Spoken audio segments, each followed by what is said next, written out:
Sienna Vale was dying on a concrete floor inside a Brooklyn shipyard when she finally understood what loving a mafia boss actually cost.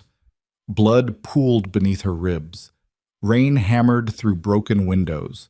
And somewhere in the darkness, Alessandro Moretti was tearing through armed men like vengeance incarnate. All because she'd walked into the wrong room 6 months ago and accidentally became the one thing the Ghost King of New York couldn't afford to lose. This is the story of a fake marriage that became terrifyingly real, a contract written in ink that got rewritten in blood. And the night one desperate woman collided with the most dangerous man in Manhattan and changed both their lives forever.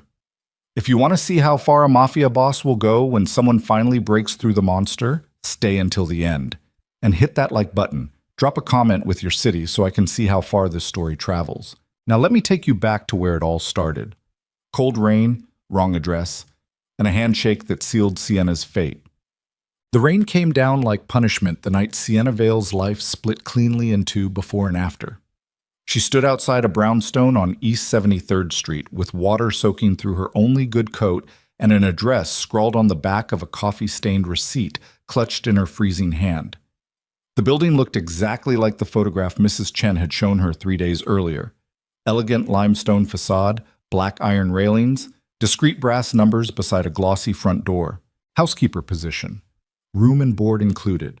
$3,500 a month. It was desperation dressed up as opportunity, and Sienna knew it. But when you're 28 years old with $14 in your checking account and an eviction notice taped to your apartment door, you don't question good luck. You just grab it before it changes its mind. She climbed the steps and pressed the buzzer. Nothing happened. She pressed it again, harder this time, and heard expensive-sounding chimes echo somewhere deep inside the building. Her stomach twisted with the particular nausea that comes from being broke enough to need something badly. The receipt in her hand was disintegrating in the rain. The ink bled across her palm like a bad omen. The door opened. A man in a dark suit looked at her with the flat expression of someone who'd been hired specifically for the ability to make people uncomfortable. He was built like a concrete wall stuffed into Italian tailoring. His eyes swept over her wet hair, her cheap coat, her scuffed boots, and dismissed her in less than 2 seconds. "You're lost," he said. Not a question. "I'm here for the housekeeper interview," Sienna said. "Mrs. Chen sent me." Something flickered across his face. Confusion, maybe. Or recognition of a name that didn't fit the context. "Stay here," he said, and shut the door in her face. Sienna stood in the rain for another 3 minutes, water running down her neck, wondering if this was some kind of test. Rich people did weird things. Maybe they wanted to see if applicants would wait patiently in bad weather, prove their work ethic before they even got inside. When the door opened again, a different man stood there. Older, silver hair, expensive watch, eyes like a reptile evaluating prey. "What's your name?" he asked. "Sienna Vale. I'm here about—" "I know why you're here." He stepped aside. "Come in." The interior didn't match the job description. Sienna had expected a nice home, maybe elegant, maybe a little old-fashioned. What she walked into looked like the lobby of a private bank designed by someone with unlimited money and no interest in warmth. Black marble floors, recessed lighting that cast sharp shadows, modern art that probably cost more than her childhood home.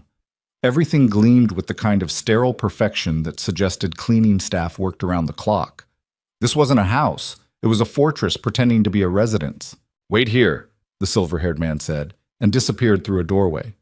Sienna stood dripping on marble that probably cost more per square foot than she made in a month. Her boots squeaked. Water pooled around her feet.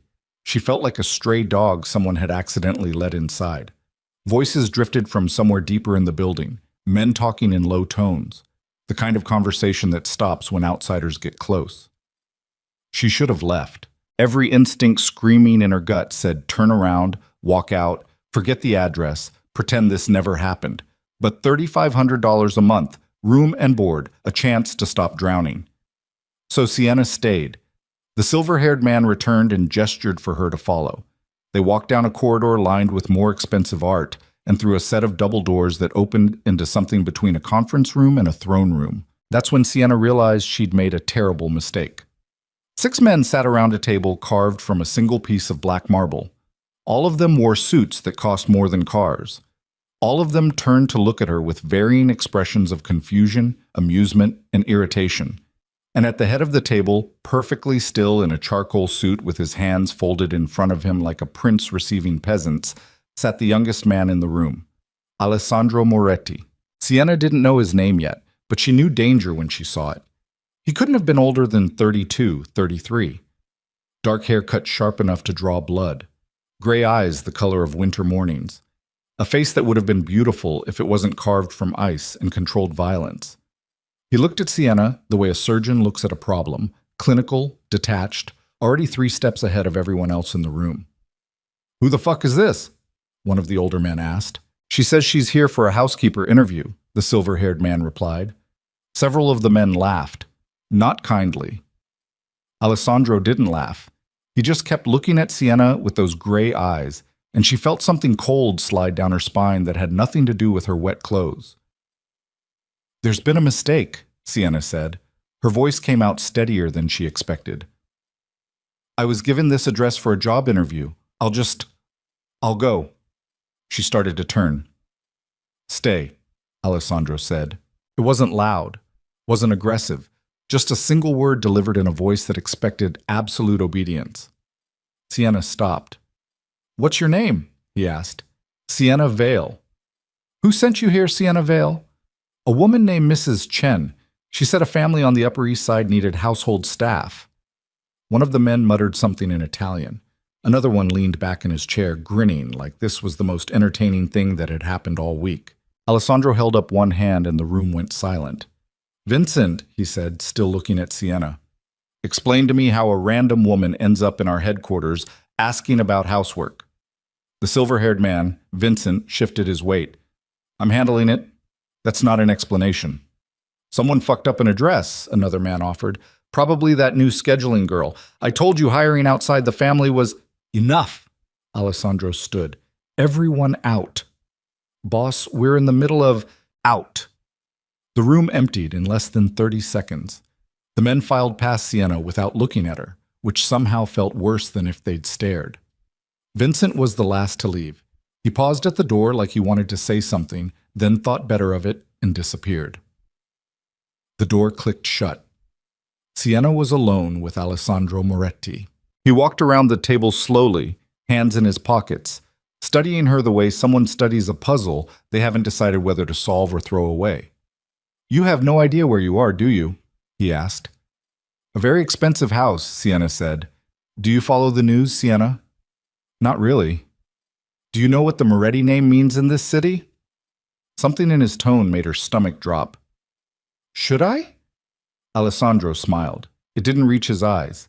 "You walked into the private headquarters of the largest organized crime syndicate on the East Coast," he said. "The men you just saw run everything from the docks to City Hall. They've killed more people than you've met in your entire life, and you're standing here because someone wrote down the wrong address." The room tilted slightly. Sienna gripped the back of a chair to steady herself. "I should go," she whispered. "You should," Alessandro agreed. "But you won't." "Why not?" "Because you need money." He said it like he was reading a medical chart. "You're broke, desperate, probably facing eviction, maybe worse.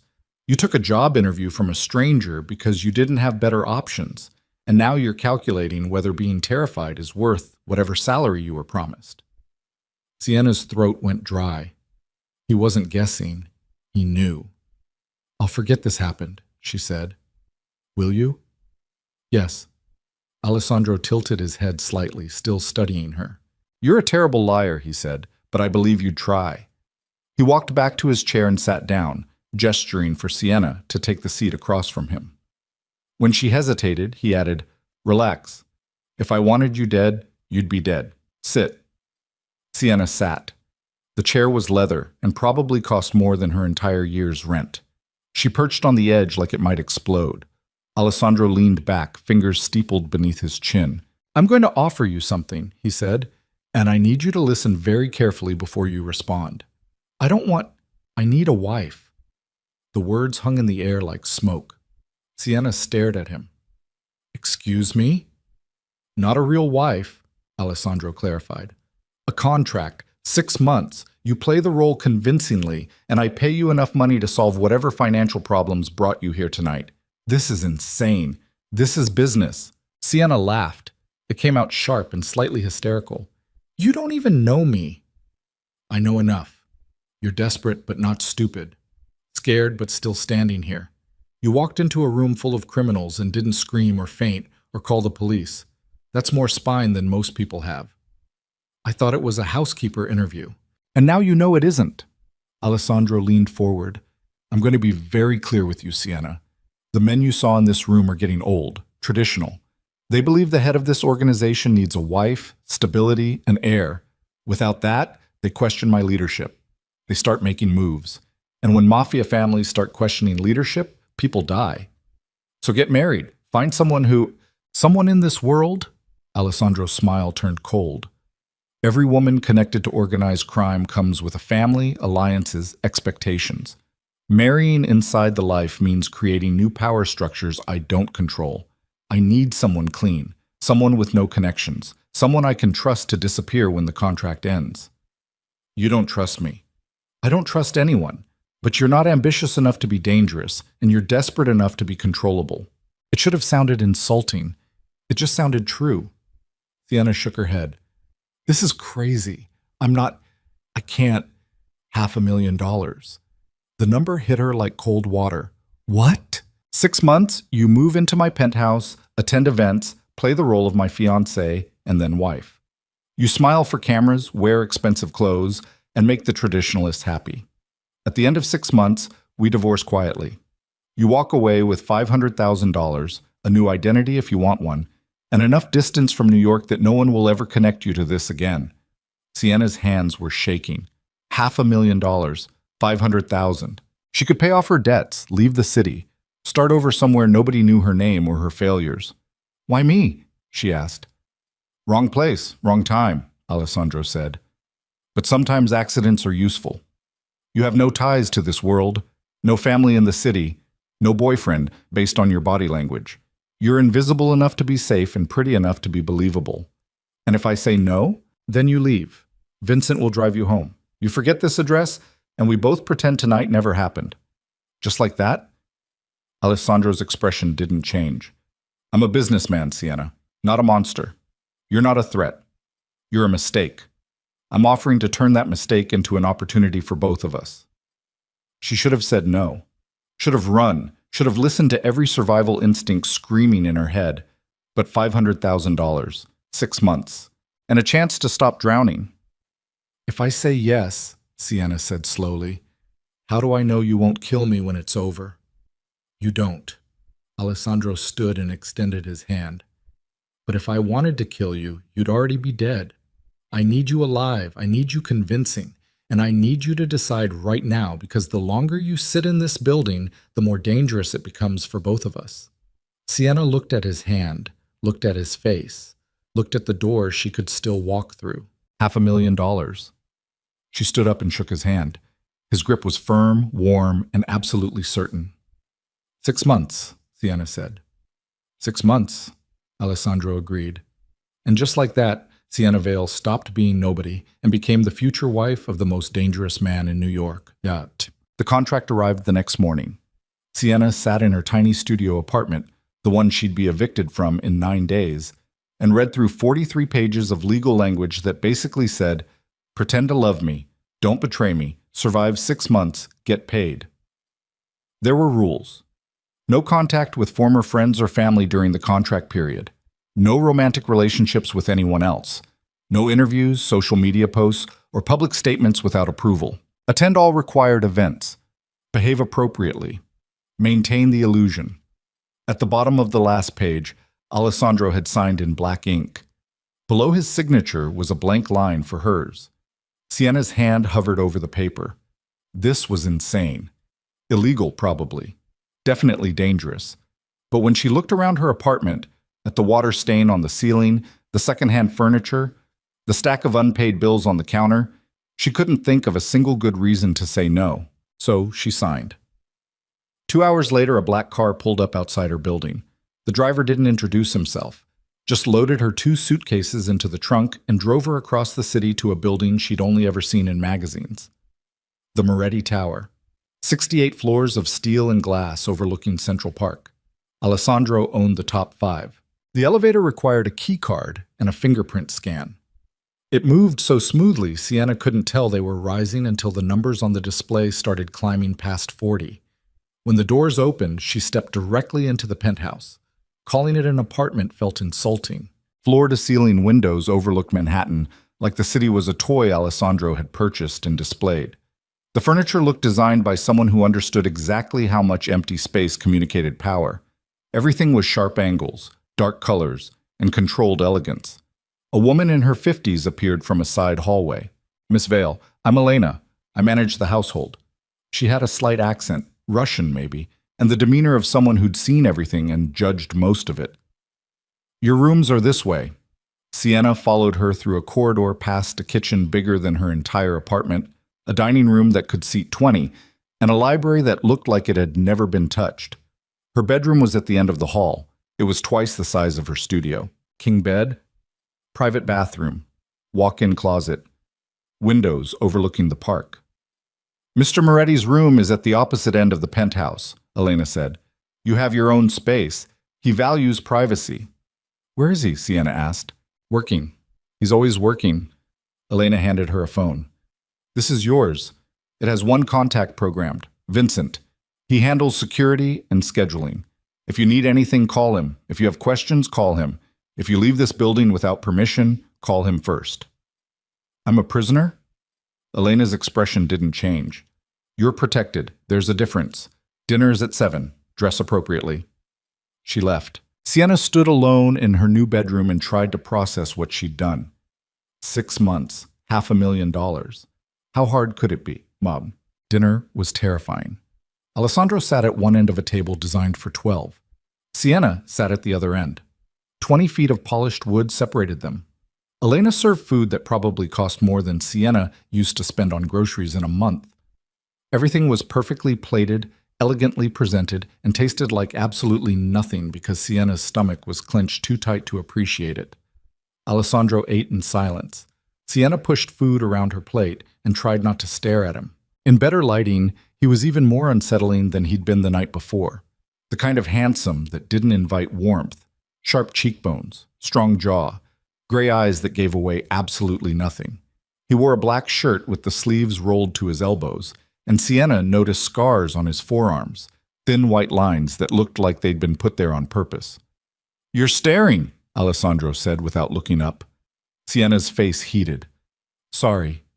"Don't apologize, just stop." She looked down at her plate. Silence stretched. Finally, Alessandro set down his fork.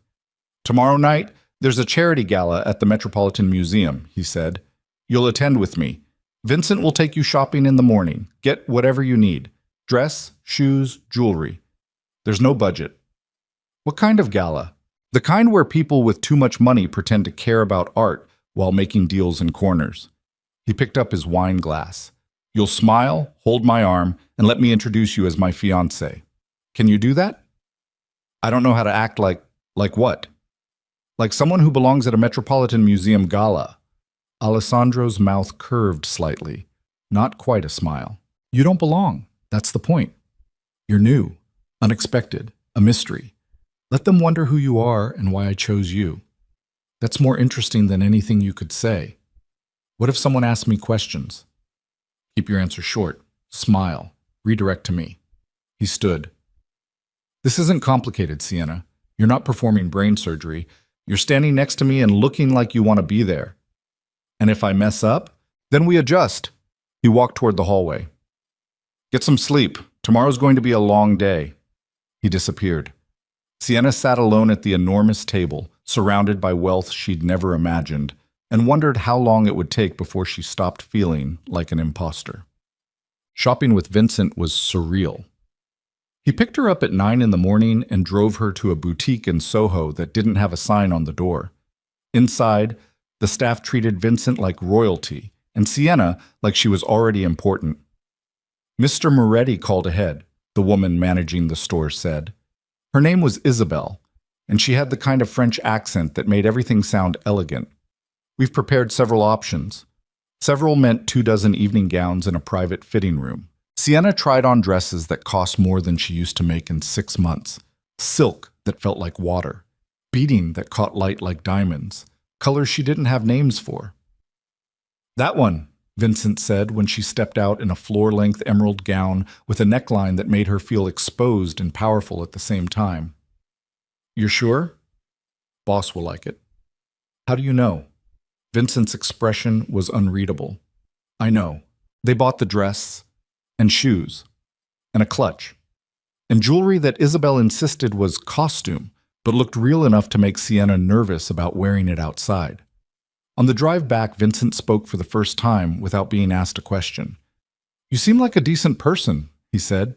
Sienna looked at him. "Is that a compliment?" "It's a warning." He kept his eyes on the road.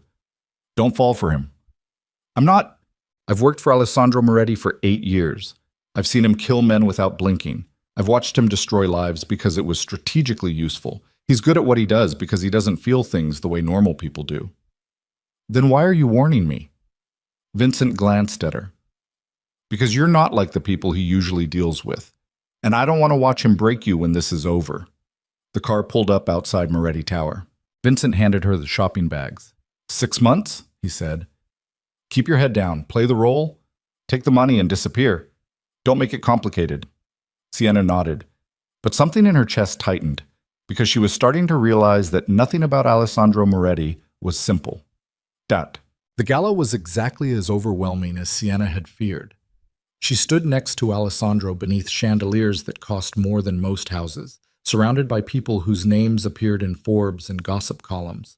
Everyone sparkled. Everyone smiled with perfect teeth. Everyone looked at her like they were trying to figure out where she fit in the puzzle. Alessandro kept one hand on the small of her back. Light touch. Possessive without being aggressive. It burned through the silk of her dress like a brand. "Smile," he murmured near her ear. Sienna smiled. A woman in diamonds approached, late 50s, surgically perfect face. "Alessandro, darling." She kissed the air near his cheek. "You've been hiding." "I've been busy, Catherine." "I can see that." Catherine's eyes slid to Sienna. "And who is this?" "Sienna Vale," Alessandro said. "My fiancé." Catherine's smile froze, just for a second. Then she recovered with the skill of someone who'd spent decades pretending. "How wonderful. I didn't realize you were seeing anyone." "It happened quickly," Sienna said, repeating the line Alessandro had told her to use.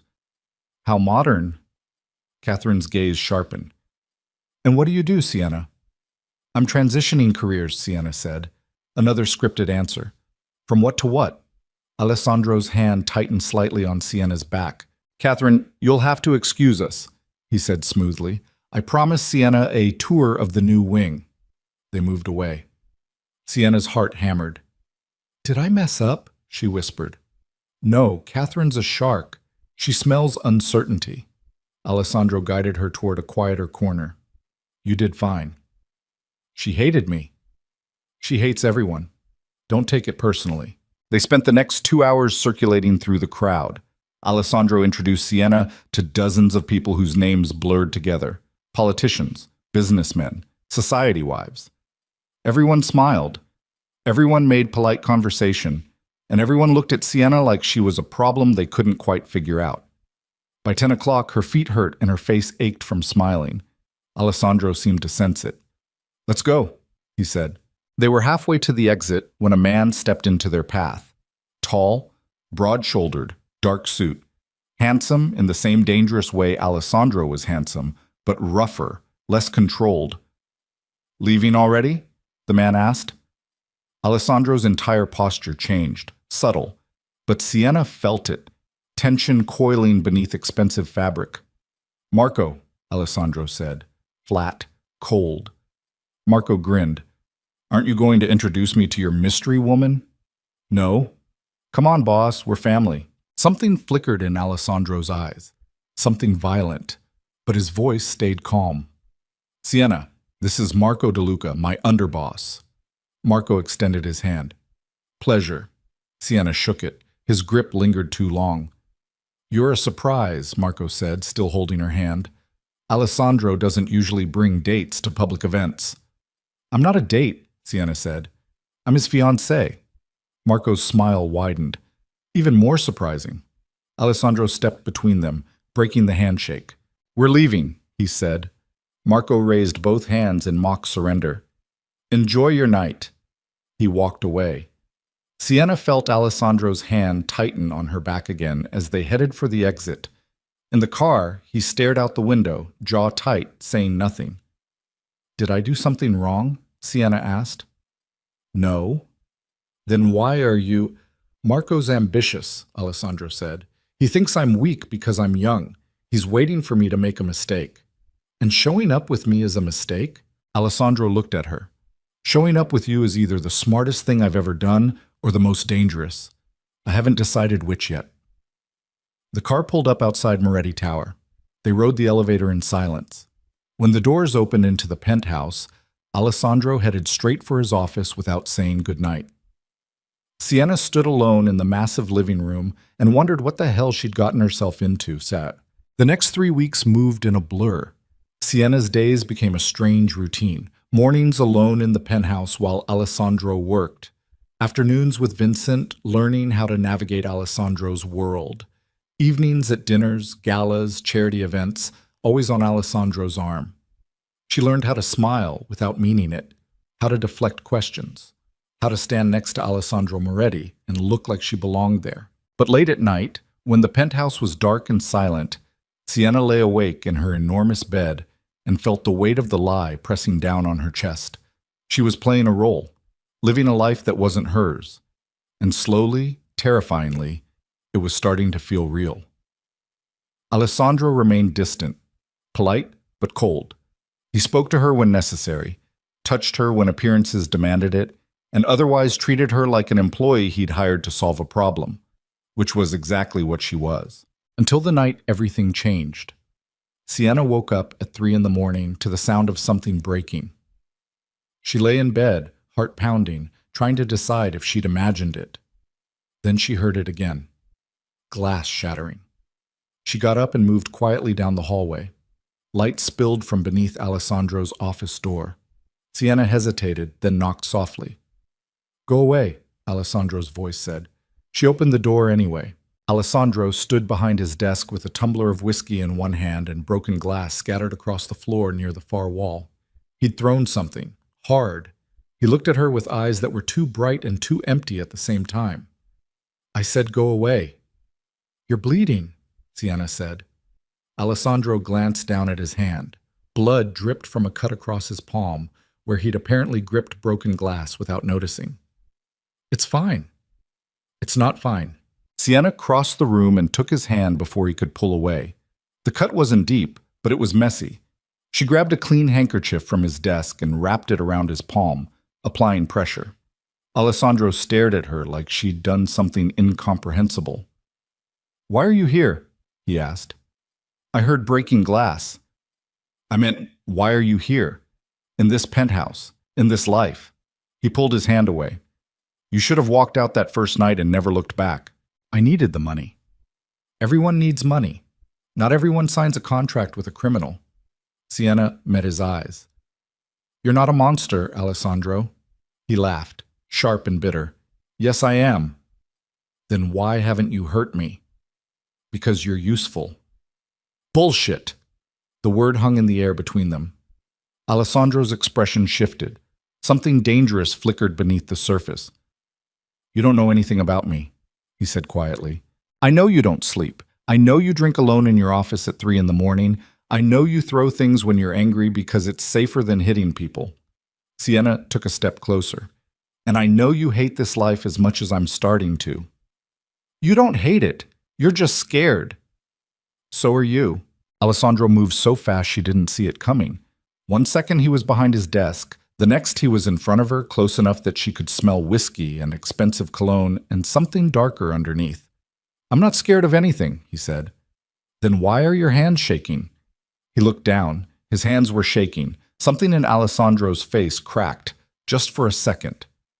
Then he turned away and walked to the window, staring out at the city below. My father built this empire, he said. He was brutal, efficient, terrifying. Everyone respected him. Everyone feared him. And when he died, they expected me to be exactly like him. But you're not. No. Alessandro's voice was barely audible. I'm worse. Sienna moved to stand beside him at the window. What happened tonight? She asked. Marco's making moves, quiet ones, testing boundaries, seeing how far he can push before I push back. So push back. If I push back the way my father would have, people die. If I don't push back, I look weak. Either way, I lose. Then find a third option. Alessandro looked at her. There is no third option in this world.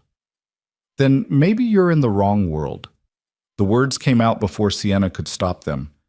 Alessandro stared at her for a long moment. Then slowly, something in his expression softened. You really believe that, he said. You actually think I could just walk away. I think you're more than what your father made you. You don't know what he made me. So tell me. And for the first time since Sienna had met him, Alessandro Moretti looked like he wanted to. But before he could speak, his phone buzzed. He pulled it out, read the screen, and his entire demeanor changed. Cold, controlled. The crack she'd glimpsed sealed shut. Go back to bed, he said. Alessandro, Now, Sienna. His tone left no room for argument. Sienna left. But as she walked back to her room, she realized something that made her chest tighten with fear. She wasn't pretending anymore. Somewhere between the contract and tonight, between the galas and the late-night conversations, between playing a role and living a lie, she'd started to care. And caring about Alessandro Moretti was the most dangerous thing she could possibly do. The morning after Alessandro's office broke apart in his hands, Sienna woke to find Vincent standing in her doorway. Not knocking, just standing there with his arms crossed and an expression that said someone had made a mistake and he was here to clean it up. Get dressed, he said. We're leaving in 20 minutes. Sienna sat up, pulling the blanket to her chest. Where are we going? Shopping. Boss wants you ready for the engagement party this weekend. What engagement party? The one he's throwing to make this look real. Vincent checked his watch. 19 minutes now. He left. Sienna got dressed in the walk-in closet that still felt like someone else's life. Designer clothes she hadn't chosen. Shoes that cost more than her old rent. A reflection in the mirror that looked like her but moved through a world she didn't recognize. She'd signed up for 6 months of pretending. What she hadn't signed up for was 3 a.m. conversations that felt more real than anything else in her life. Vincent drove her to a different boutique. Uptown this time. Even more exclusive than the last one. The kind of place where you needed an appointment just to look in the window. Inside, a woman with silver hair and perfect posture introduced herself as Margot, and immediately began pulling dresses like she was preparing for war. Mr. Moretti was very specific, Margot said. He wants elegant but not fragile. Sophisticated but not cold. You should look like someone who chose him, not someone he bought. Sienna felt something twist in her chest. Did he actually say that? Word for word. Margot held up a champagne-colored gown with beading that caught light like water. Try this one first. The dress fit perfectly. Of course it did. Alessandro probably knew her measurements better than she did at this point. While Margot adjusted the hem, Sienna caught Vincent watching her in the mirror with that unreadable expression he wore like armor. You can ask, Vincent said. Ask what? Whatever you're thinking right now. Sienna hesitated. How long have you worked for him? 8 years.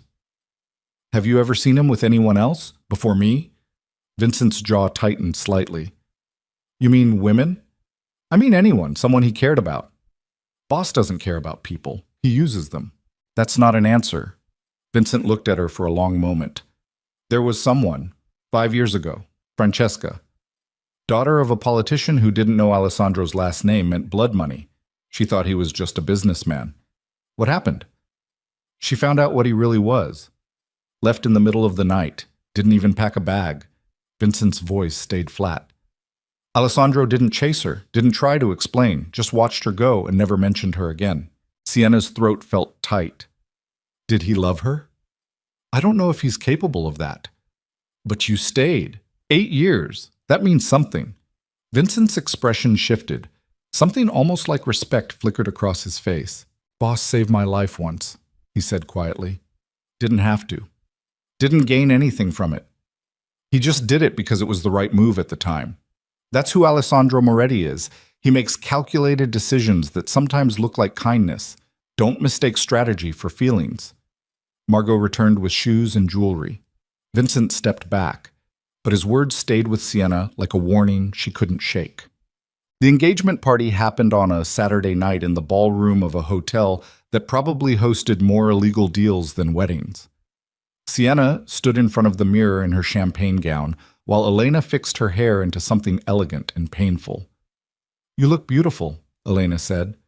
Not warmly, just factually. "I look terrified." "That too." Elena met her eyes in the mirror. "But Mr. Moretti chose well. You photograph better than the last 3 women," Marco suggested. Sienna's stomach dropped. Marco suggested women? Of course.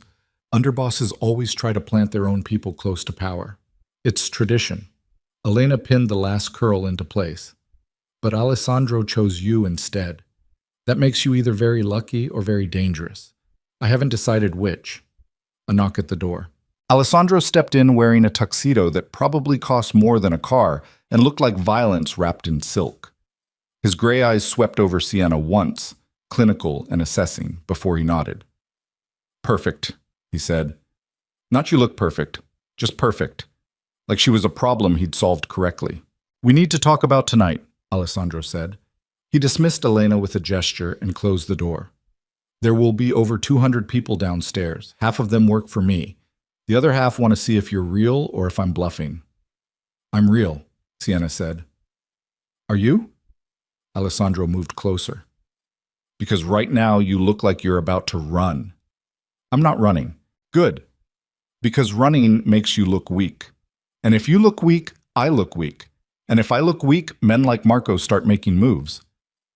"Is everything about optics with you?" Alessandro's expression didn't change. "In my world? Yes." He reached into his jacket and pulled out a small velvet box.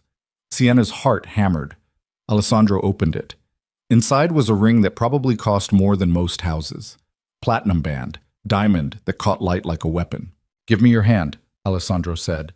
Sienna extended her left hand. Her fingers trembled. Alessandro slid the ring onto her finger with the efficiency of someone signing a contract. The metal was cold. The diamond was heavy. It felt like a shackle disguised as jewelry. "There," Alessandro said. "Now it's official." "This doesn't feel official. It feels like a transaction. Because that's what it is." Alessandro stepped back. "Don't forget that, Sienna. No matter what happens tonight, no matter how real it looks, this is business." He left. Sienna stared at the ring on her finger and tried to remember why she'd agreed to this. $500,000, 6 months, a chance to start over. But standing in a hotel room wearing someone else's dress with a diamond that meant nothing on her hand, Sienna couldn't shake the feeling that she'd sold something more valuable than her time. The ballroom was full of people who smiled with their mouths and calculated with their eyes. Alessandro kept Sienna on his arm like a prize he was displaying. Every few minutes, someone new approached to offer congratulations that sounded more like interrogations. "How did you meet? When's the wedding? Have you set a date?" Sienna repeated the answers Alessandro had given her. "Met through mutual friends.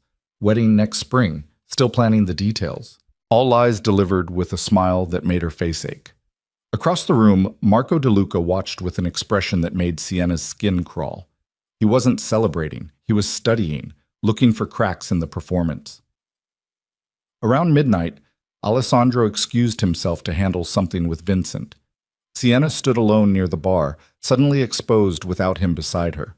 A woman approached, early 30s, beautiful in the dangerous way models and actresses are beautiful. Dark hair, red dress, eyes like knives. "You must be Sienna," the woman said. Her voice carried the faint trace of an Italian accent. "I'm Gabriella, Marco's sister." Sienna shook her hand. "Nice to meet you." "Is it?" Gabriella's smile didn't reach her eyes. "You seem nervous." "It's a big night." "I'm sure." Gabriella sipped champagne. "You know, Alessandro has always been very careful about who he lets close. Very calculated. So when he suddenly announces an engagement to someone nobody's ever heard of, It raises questions. What kind of questions? The kind that wonder if you're real or if you're a strategy. Gabriella tilted her head. Which are you, Sienna? Before Sienna could answer, Alessandro appeared at her side. His hand settled on the small of her back. Possessive, protective. Gabriella, Alessandro said. Cold, flat. Alessandro. Gabriella's smile widened. I was just getting to know your lovely fiancée. I'm sure you were. She's very pretty, very unexpected.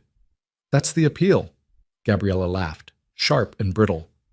Well, I hope she lasts longer than the last one. She walked away. Sienna felt Alessandro's hand tighten on her back. Ignore her, he said. She mentioned someone before me. Gabriella mentions a lot of things. Most of them are designed to cause problems. Was there someone before me? Alessandro's jaw tightened. This conversation isn't appropriate here. Then where is it appropriate? Nowhere. He guided her toward the exit. We're leaving. The party's not over. It is for us. They left through a side entrance while people were still drinking and dancing and pretending to be happy for them. In the car, Alessandro stared out the window with his jaw clenched tight enough to crack teeth. Sienna watched the city blur past and felt the weight of the ring on her finger getting heavier. There was someone, Alessandro said finally, 5 years ago. She left when she found out who I really was. Did you love her? Alessandro turned to look at her. Love is a liability in my world. I don't allow liabilities. That's not an answer. It's the only answer you're getting. They rode the rest of the way in silence. The next 2 weeks felt like walking through a minefield blindfolded. Sienna attended more events, smiled through more interrogations, wore more expensive clothes while feeling more exposed than ever. And every night, she went to bed alone in her enormous room while Alessandro worked in his office until dawn. They barely spoke. When they did, it was tactical, necessary, transactional. But late at night, Sienna started hearing sounds from Alessandro's office again, breaking glass. Low voices on phone calls that ended abruptly. Once, she heard him shouting in Italian at someone who wasn't there. She didn't knock. Vincent had warned her, don't make it complicated. But one night, Sienna woke up to complete silence. No breaking glass, no phone calls. Nothing. And somehow that was worse. She got up and moved down the hallway. Alessandro's office door was open. He sat behind his desk with his head in his hands, perfectly still, like a statue of exhaustion carved from marble. You're supposed to be asleep, he said without looking up. So are you. I don't sleep. I know. Alessandro raised his head. His eyes were bloodshot. His hair was disheveled. He looked like he'd been fighting a war inside his own skull and losing. What do you want, Sienna? I want to know if you're okay. I'm fine. You're not fine. You look like you're falling apart. Alessandro laughed, dark and bitter. I've been falling apart for 5 years. I'm just better at hiding it than most people. Sienna crossed the room and sat in the chair across from his desk. Talk to me. Why? Because I'm here. Because I signed the contract. Because pretending you're okay is exhausting for both of us. Alessandro stared at her for a long moment. Then he poured 2 glasses of whiskey and slid one across the desk. Marco's making moves, he said. Real ones this time. He's been meeting with the Calabrese family. Old enemies. The kind who'd love to see the Moretti Empire collapse. What does that mean? It means he's preparing for a coup. He thinks I'm weak, distracted. That bringing you into this world was a mistake that proves I'm not fit to lead. Are you? What? Fit to lead. Alessandro's expression darkened. That's not a question you should be asking. Why not? If Marco's right. Marco's not right. He's ambitious. There's a difference. Alessandro drank his whiskey in one swallow. My father built this empire on blood and fear. Marco thinks I'm soft because I don't kill everyone who looks at me wrong. But fear only works until someone stops being afraid. Then it collapses. So what's your strategy? I make them respect me instead. And if they don't, then I remind them why fear worked. The words hung in the air like smoke. Sienna drank her whiskey and felt it burn all the way down. You scare me sometimes, she said quietly. Good. You should be scared. But I'm still here. Alessandro looked at her, really looked at her, like he was seeing something he hadn't noticed before. Why? He asked. I don't know. The contract gives you an out. If things get dangerous, you can walk away with partial payment and a new identity. Vincent made sure that clause was included. I know. So why are you still here?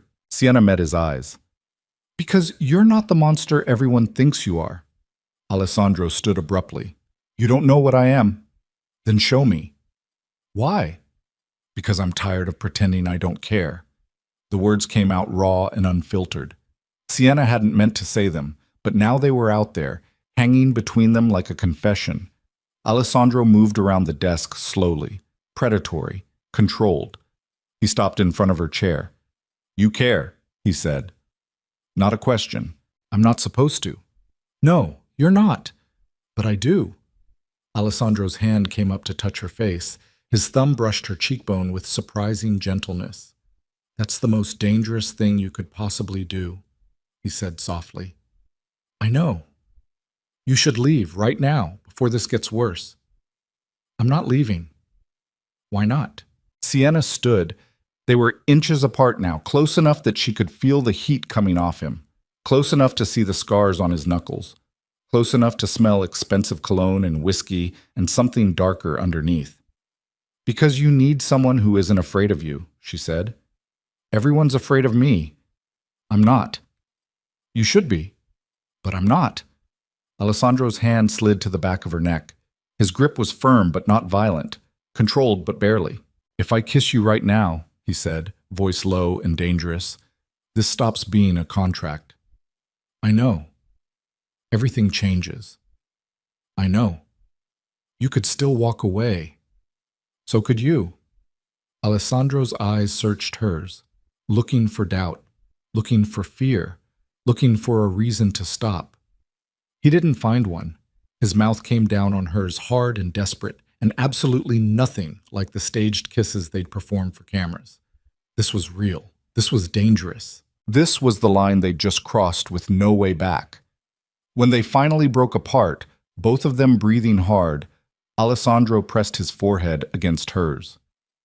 This is a mistake, he said. Probably. I'm going to hurt you. Maybe. You should run. I'm not running. Alessandro pulled back just far enough to look at her. Then you're as broken as I am, he said. Probably. He kissed her again.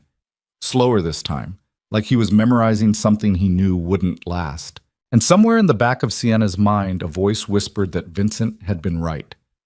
Don't fall for him. Too late. She already had.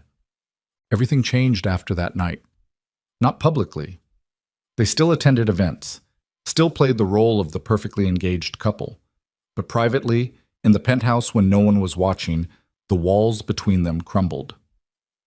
Alessandro started sleeping in Sienna's room. Not every night, but enough. Enough that she woke up to find him beside her, close enough to touch, vulnerable in a way he never was during the day. Enough that she started to see the man beneath the mafia boss. The insomnia that came from years of watching his back. The scars that mapped a history of violence he never talked about. The way his hands shook when he thought no one was looking. They talked in the dark, about his father, about the empire, about the weight of expectations that had been crushing him since he was 23 years old and suddenly in charge of an organization built on blood. About Francesca, the woman who left, the ghost that still haunted him. She was right to go, Alessandro said one night. I would have destroyed her eventually. You don't know that. Yes, I do. Everyone close to me gets hurt. It's not a possibility. It's a guarantee. Then why let me stay? Alessandro pulled her closer. Because I'm selfish. And you make me feel human. It should have been romantic. Instead, it felt like a warning. My man. 3 weeks after they crossed the line, Vincent showed up at the penthouse with news that made Alessandro's face go cold. Sienna was in the kitchen when she heard raised voices from the office. She moved closer. Happened last night, Vincent was saying. Warehouse on the docks. Someone torched it. 3 men dead. Which warehouse? The one we use for the Calabrese shipments. Silence. Then Alessandro's voice, dangerously quiet. Marco. We don't know that. It's Marco. He's forcing my hand, making me look weak in front of the families. What do you want to do? Set up a meeting, all the capos, tomorrow night. Boss? Tomorrow night, Vincent. Footsteps. Sienna moved back to the kitchen before they caught her listening. Vincent left. Alessandro appeared in the doorway, already putting his jacket back on. I have to go out, he said. What happened? Business. Alessandro. Stay here. Don't leave the penthouse. Vincent's posting security. You're scaring me. Alessandro crossed the room and kissed her, hard and fast and desperate. I'll be back, he said. He left. Sienna stood alone in the massive kitchen and felt the first real stab of fear since she'd signed the contract. Because she'd been playing house with a mafia boss and pretending the danger wasn't real. But it was real. And it was coming. Alessandro didn't come back that night, or the next morning. Vincent called at noon to tell her Alessandro was handling things and she should stay put. Sienna spent the day pacing the penthouse like a prisoner. By evening, she was ready to break something. The door opened around 8. Alessandro walked in looking like he'd been fighting a war. His suit was disheveled. His knuckles were bruised. There was blood on his collar that probably wasn't his. Sienna crossed the room. What happened? I handled it. That's not an answer. Alessandro poured himself a drink. His hands were shaking. Marco's dead. The room tilted. Sienna gripped the back of the couch. What? He was the one behind the warehouse fire, the meetings with Calabrese, all of it. He was planning to kill me and take over the organization. Alessandro drank. So I killed him first.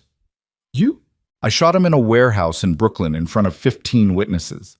Made sure everyone knew what happens when someone betrays me. Alessandro's voice was flat, empty. That's who I am, Sienna. That's what I do. Sienna couldn't breathe.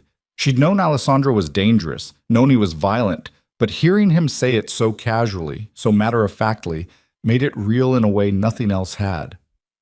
You killed your own underboss, she whispered. I killed a traitor.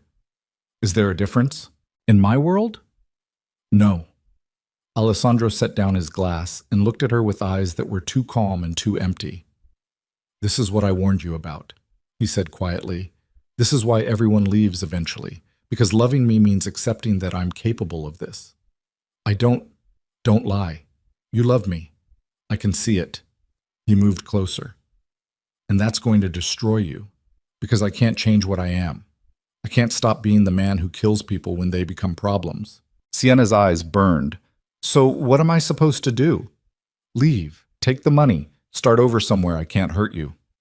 And if I don't want to leave? Alessandro's expression cracked, just for a second. Then you're choosing to drown with me, he said, and I'm too selfish to stop you. He kissed her, desperate, broken, like he was trying to memorize something that was already slipping away. When he pulled back, his forehead rested against hers. I'm going to ruin you, he whispered. I know, Sienna said. And she did. But she stayed anyway. The funeral for Marco De Luca happened 3 days later. Sienna stood beside Alessandro in black designer clothes she hadn't chosen, watching a closed casket get lowered into the ground, while men in expensive suits pretended to mourn. Gabriella De Luca stood across from them, veiled in black, staring at Alessandro with eyes that promised murder. After the service, she approached. This isn't over, Gabriella said quietly. Her voice was steady, cold. You killed my brother. Your brother was a traitor, Alessandro replied. He was family. Family doesn't plot coups. Gabriella's hands clenched. You think you're untouchable because you have her. She glanced at Sienna with pure venom. But she's just a weakness, and weaknesses get exploited. Alessandro stepped between them. Touch her, he said, voice dropping to something lethal. And I'll bury you next to Marco. Gabriella smiled. You can't kill everyone who threatens you, Alessandro. Eventually, you'll run out of bullets. She walked away. Sienna's hands were shaking. Alessandro took her arm and guided her toward the car. In the back seat, Sienna finally spoke. She's going to come after me. I won't let her. You can't protect me 24 hours a day. Alessandro pulled her close. Watch me. But even as he said it, Sienna saw something in his eyes that terrified her. Doubt. Because for the first time since she'd met him, Alessandro Moretti wasn't sure he could keep her safe. And that meant everything was about to get worse. 2 weeks later, the world exploded. Sienna was shopping with Vincent. Something normal, something safe, something that felt like the old routine. When the black SUV came out of nowhere, it happened so fast she barely processed it. 1 second, they were walking toward the car. The next, men in masks grabbed her. Vincent moved instantly, gun out, shouting, fighting. But there were too many of them. Sienna screamed. Someone hit Vincent hard enough that he went down. A bag went over Sienna's head. Hands dragged her into a vehicle. Tires squealed. And then she was gone. The last thing she heard before everything went black was Vincent's voice, hoarse and desperate, shouting into his phone. They took her, boss, they took Sienna. Sienna woke up to the smell of rust and salt water. Her head throbbed where someone had hit her during the kidnapping. The bag was gone from her face, but her hands were zip-tied behind her back, and her shoulders screamed from being in the same position for what felt like hours. She was sitting in a metal chair inside what looked like an abandoned warehouse. Broken windows high up in the walls let in pale gray light. The floor was concrete stained with things she didn't want to identify. Somewhere in the distance she could hear water lapping against pylons. The docks. She was somewhere near the Brooklyn waterfront. Footsteps echoed across the concrete. Sienna forced herself to look up. Gabriella DeLuca walked toward her in a black coat and boots that clicked against the floor like a countdown. Her dark hair was pulled back severely. Her face was composed, calm. That was somehow worse than if she'd been screaming. You're awake, Gabriella said. Good. I was worried they'd hit you too hard. Sienna's mouth was dry. Where am I? Does it matter? Gabriella circled behind her. You're not leaving. Alessandro will find me. Of course he will. That's the point. Gabriella came back around to face her. Do you know what you are to him, Sienna? You're the first real weakness Alessandro Moretti has shown in 5 years. The first crack in the armor. And cracks are where you apply pressure until everything breaks. He'll kill you for this. Gabriella smiled. He already killed my brother. What's one more, DeLuca? She pulled up another chair and sat down across from Sienna like they were having coffee instead of a hostage situation. Let me tell you a story, Gabriella said. When my brother Marco was alive, he told me something interesting. He said Alessandro was planning to dismantle parts of the empire, transition away from the violent businesses our families built. He wanted to go legitimate. Sienna said nothing. Marco thought it was weakness, that Alessandro was soft, but I understood the real problem. Gabriella leaned forward.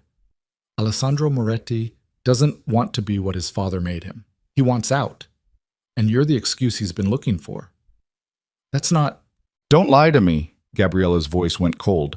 I've watched you two together, the way he looks at you, the way he touches you when he thinks no one's watching. That's not a business arrangement. That's not a contract marriage. That's a man who found something worth leaving the empire for. Sienna's chest tightened, because Gabriella was right. So here's what's going to happen, Gabriella continued. I'm going to send Alessandro proof that I have you. He's going to come here to negotiate. And when he does, I'm going to offer him a choice. What choice? The empire or you? Gabriella stood. Because if Alessandro really is the ruthless leader everyone thinks he is, he'll choose the organization. He'll make the strategic decision. Let you die to protect what his father built. And if he doesn't, then I kill you both and take over what's left of the Moretti territories. Either way, the empire fractures. Gabriella walked toward the door.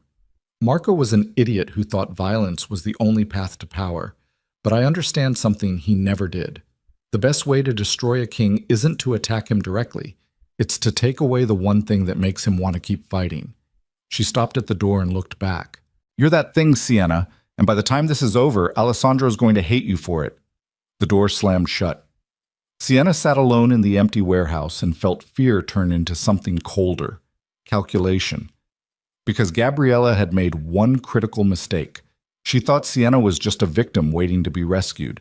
But Sienna had spent the last 4 months learning how to survive in Alessandro Moretti's world. And she wasn't going to die in a Brooklyn warehouse without a fight. But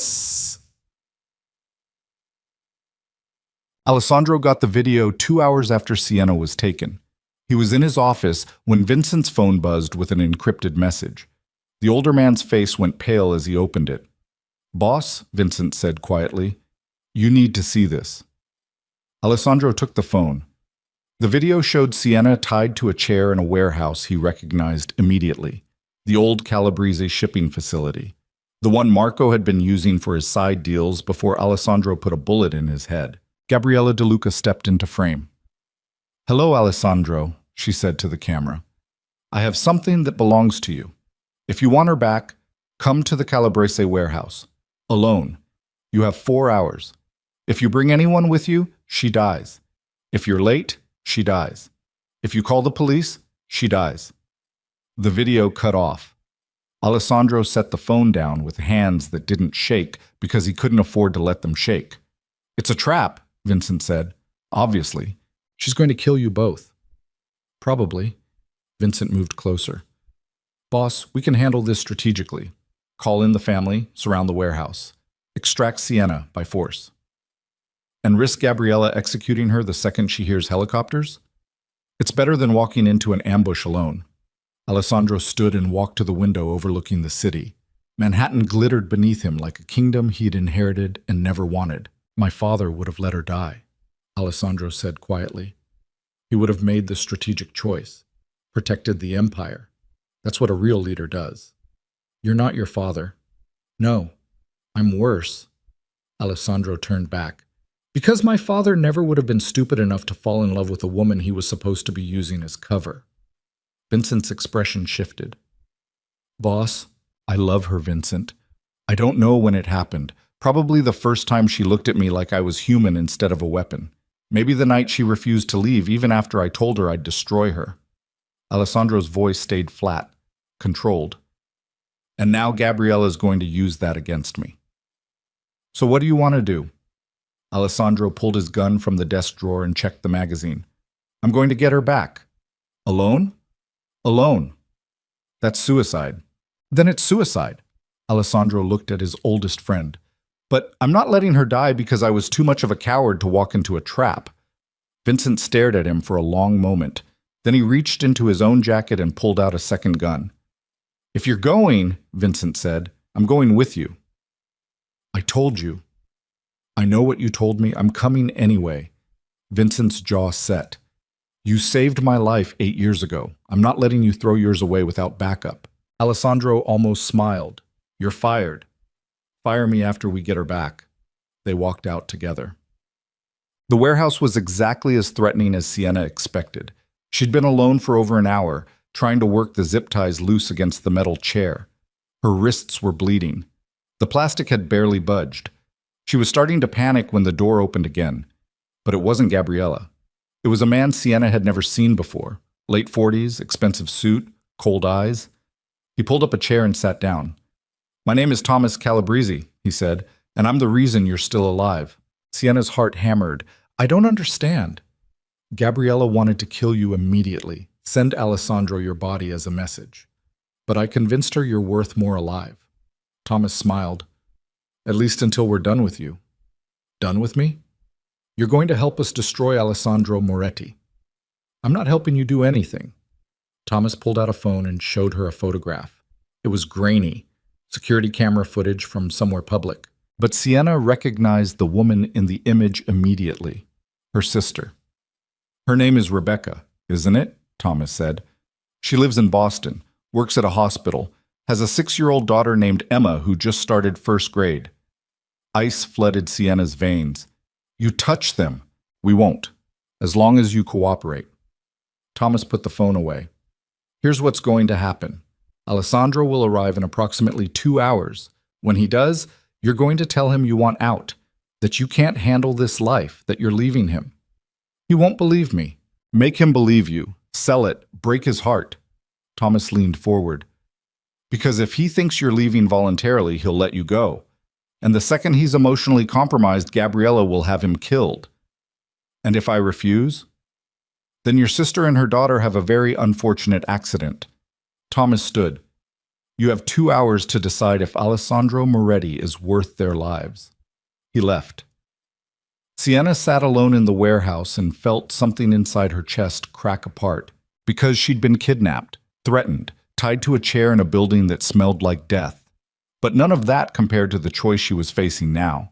Save Alessandro and condemn her family, or save her family and destroy the man she loved.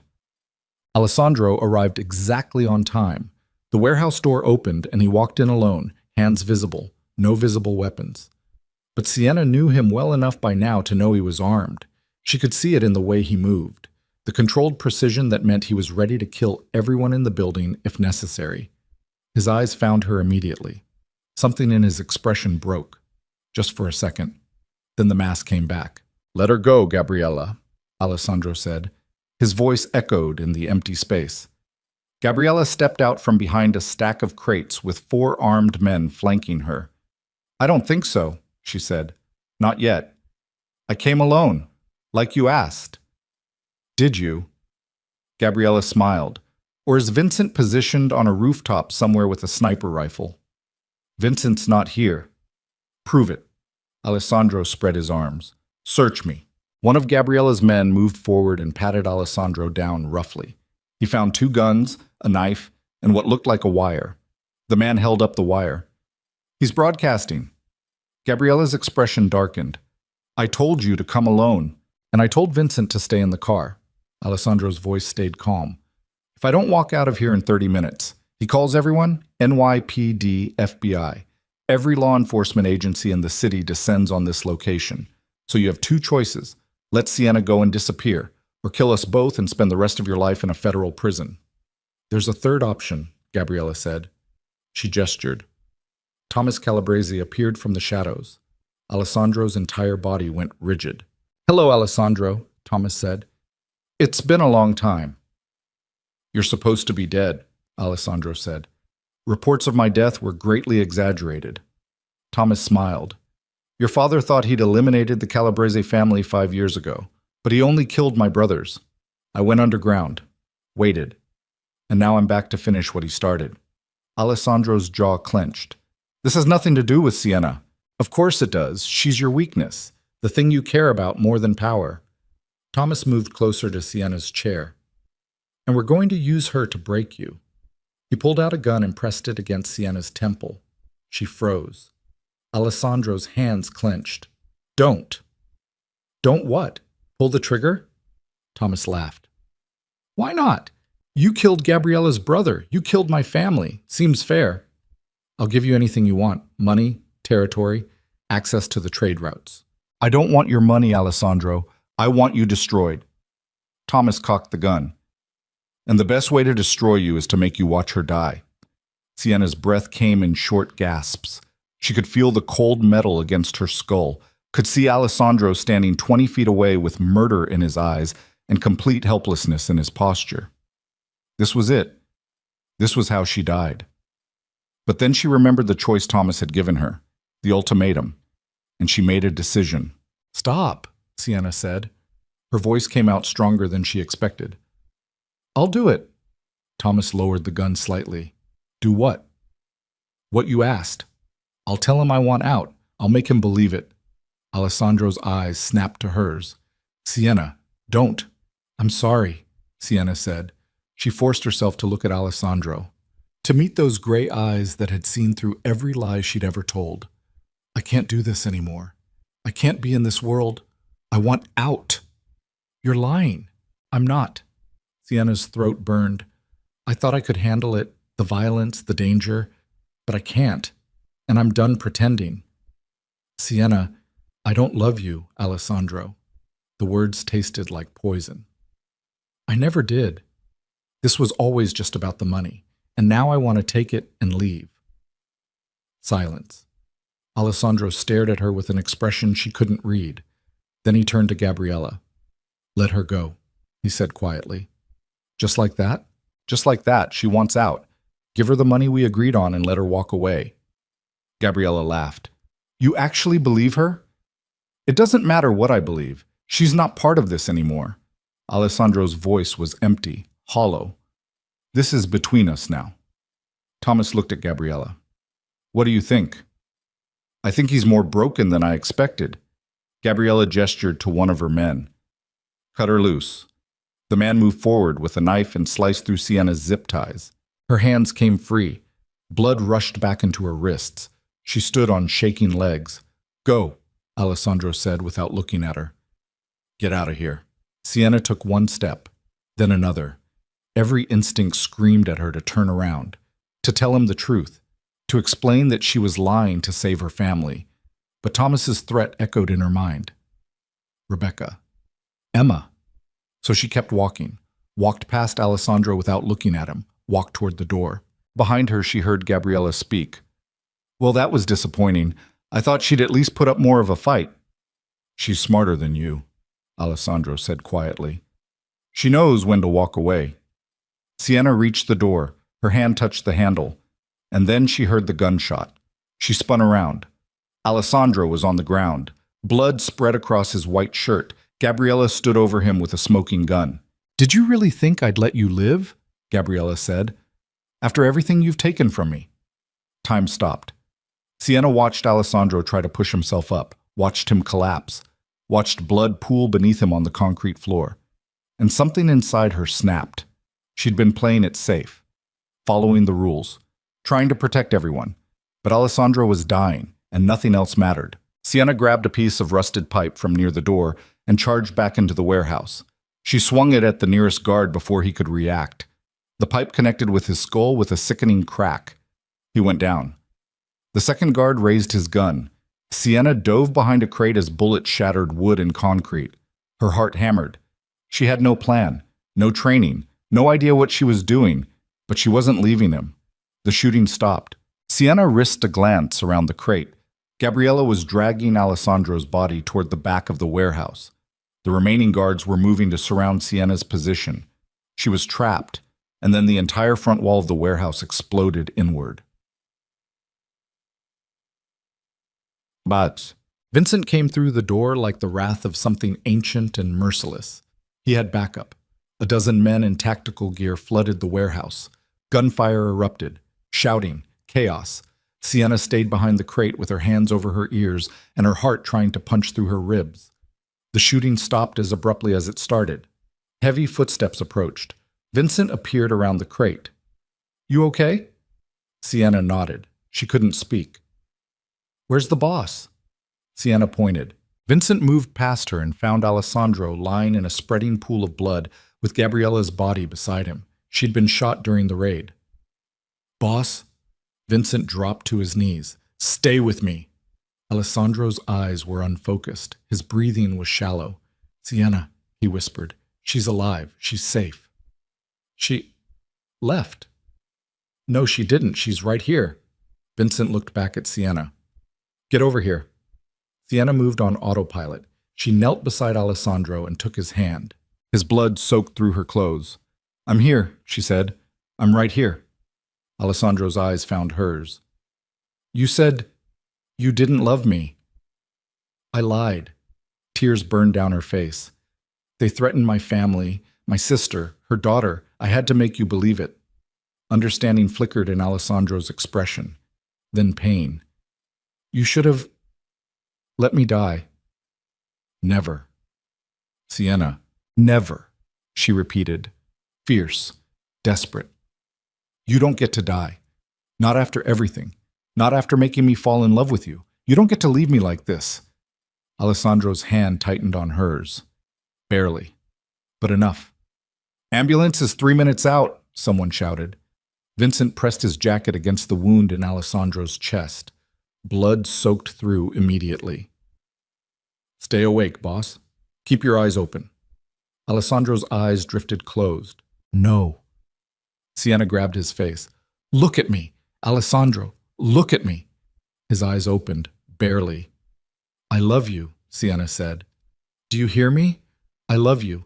And you're not dying in a Brooklyn warehouse. You're not leaving me. You promised me 6 months and we're not even halfway through. Alessandro's mouth curved slightly. Almost a smile. Contract. Breach, he whispered. Then his eyes closed and didn't open. No, Sienna said. No, no, no. Vincent pulled her back as paramedics swarmed. They worked on Alessandro with efficient brutality. Chest compressions, IVs oxygen, loading him onto a stretcher, rolling him out to the ambulance. Sienna tried to follow. Vincent caught her arm. Let them work. I need to quit. You need to stay alive. Thomas Calabrese is dead. Gabrielle is dead. But there might be others. You're not safe yet. Sienna's legs gave out. She sat down hard on the concrete floor covered in Alessandro's blood and felt everything she'd been holding together for the last 4 hours collapse. She'd lied to the man she loved, watched him get shot, nearly died herself, and now she had no idea if Alessandro was going to survive. Vincent crouched beside her. He's strong, Vincent said quietly. If anyone can survive this, it's him. What if he doesn't? Then you grieve, and you move on, and you take the money, like the contract says. Sienna looked at him. I don't want the money. What do you want? I want him alive. Vincent's expression softened. Then pray, because that's all either of us can do right now. Sienna didn't pray. She just sat in the warehouse surrounded by bodies and blood and broken glass and made a promise to the universe. If Alessandro lived, she would never leave him, contract or no contract. 6 months or 60 years. She was done pretending this was temporary. She was done lying about what she felt. And she was done walking away. Because loving Alessandro Moretti might destroy her, but losing him would kill her, and she'd already decided which one she could survive. The hospital waiting room smelled like disinfectant and fear. Sienna sat in a plastic chair with Alessandro's blood still dried on her hands and clothes, staring at the operating room doors that had swallowed him 3 hours ago. Vincent paced nearby like a caged animal. 2 of Alessandro's men stood guard by the entrance, watching everyone who came and went with the paranoia of soldiers in hostile territory. A nurse had tried to get Sienna to clean up. She'd refused. If she washed off Alessandro's blood, it meant accepting he might die, and she wasn't ready to accept that. The doors finally opened. A surgeon stepped out, still wearing blood-stained scrubs. He looked exhausted. Vincent moved first. How is he? Alive. Barely. The surgeon pulled down his mask. The bullet collapsed his left lung and nicked the subclavian artery. We repaired the damage, but he lost a lot of blood. The next 48 hours are critical. Can we see him? Sienna asked. Her voice sounded like it belonged to someone else. He's in recovery, sedated. He won't wake up for several hours. The surgeon looked at her blood-covered clothes. Are you injured? No? You should get checked anyway. I'm fine. The surgeon nodded slowly.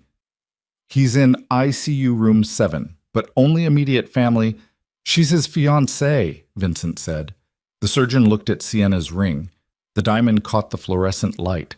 Room 7, he repeated, but keep it brief. He needs rest. He walked away. Sienna stood on legs that barely held her weight and followed Vincent through corridors that all looked the same.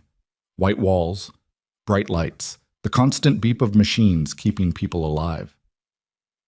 ICU room 7 was at the end of a hallway. Through the window, Sienna could see Alessandro hooked up to more machines than seemed possible. Tubes ran into his arms, monitors tracked his heartbeat. A ventilator breathed for him in steady mechanical rhythms. He looked small. That was the part that broke her. Alessandro Moretti, the man who commanded rooms with a glance, who killed enemies without flinching, who wore power like other men wore cologne, looked small and fragile and human in a hospital bed. Go on, Vincent said quietly. I'll wait out here. Sienna pushed open the door. The beeping got louder. She moved to Alessandro's bedside and took his hand. It was cold. The monitors showed his heart beating too fast, his blood pressure too low, his oxygen saturation hovering at numbers that probably meant something terrible. Hey, she whispered. It's me. No response. Just the ventilator breathing for him. Sienna squeezed his hand. You're going to be okay. You hear me? You're going to wake up and yell at Vincent for bringing backup. You're going to complain about the hospital food. You're going to be fine. The monitors beeped steadily, unchanging. I'm sorry, Sienna said. Tears burned down her face. I'm sorry I said I didn't love you. I'm sorry I walked away. I'm sorry for all of it, but you have to wake up so I can tell you in person. You have to... Her voice broke. She pressed her forehead against their joined hands and let herself cry for the first time since the warehouse. Behind her, the door opened. Vincent stepped in. "We have a problem." Sienna looked up, wiping her face. "What kind of problem?" "The kind where Thomas Calabrese wasn't working alone." Vincent's expression was grim. "His cousin Anthony just sent word. He wants a meeting." "Tell him to go to hell." "Can't. He has leverage." "What leverage?" Vincent handed her his phone. The screen showed another video. This one featured a woman tied to a chair in what looked like a basement. She was bruised, terrified, but alive. Rebecca, Sienna's sister. The room tilted. "When?" Sienna whispered. "They grabbed her 6 hours ago, right after the warehouse." Vincent took the phone back. Anthony's message was clear. "You trade yourself for her, or she dies." "That's insane. That's the Calabrese family. Thomas might be dead, but they're not done with us yet." Sienna looked back at Alessandro's unconscious form. "He can't handle this right now, which is why you're not going to tell him. I can't just—" "You can, and you will." Vincent's voice went hard. "Boss is fighting for his life. If he wakes up and finds out you walked into another trap, it'll kill him. And if he doesn't wake up, then you going after your sister won't matter anyway. So what am I supposed to do? Let Rebecca die? No, you're going to let me handle it." "How?" Vincent pulled out his own phone and made a call. When someone answered, he spoke in rapid Italian that Sienna couldn't follow. After a minute, he hung up. "I'm calling in every favor the Moretti family has," Vincent said. "We're going to find Rebecca and extract her before Anthony knows we're coming. And if you can't, then we negotiate. But you don't trade yourself, not for anyone. She's my sister, and Boss would burn this entire city to the ground if something happened to you." Vincent moved toward the door. "Stay here. Keep him alive. I'll handle the rest." He left. Sienna sat back down beside Alessandro's bed and felt the weight of impossible choices pressing down on her chest. Her sister was being held by people who wanted revenge. Alessandro was unconscious and might not wake up, and she was sitting in a hospital room covered in blood, trying to figure out how to save everyone when she could barely save herself. The machines beeped. Alessandro's chest rose and fell with mechanical precision, and Sienna made a decision. She stood up, kissed Alessandro's forehead, and whispered, "I'll be back, I promise." Then she walked out. Vincent's car was still parked outside the hospital. Sienna knew because she'd watched him leave it there when they arrived. She also knew he kept a spare key in a magnetic box under the rear bumper because she'd seen him use it once when his main key stopped working. She found the box, found the key, and drove away before anyone could stop her. Anthony Calabrese's message had included an address, an abandoned factory in Queens, the kind of place where people disappeared and nobody asked questions. Sienna drove through the city with her hands white-knuckled on the steering wheel and her heart hammering against her ribs. Every rational thought in her head said this was suicide, that she should turn around, let Vincent handle it.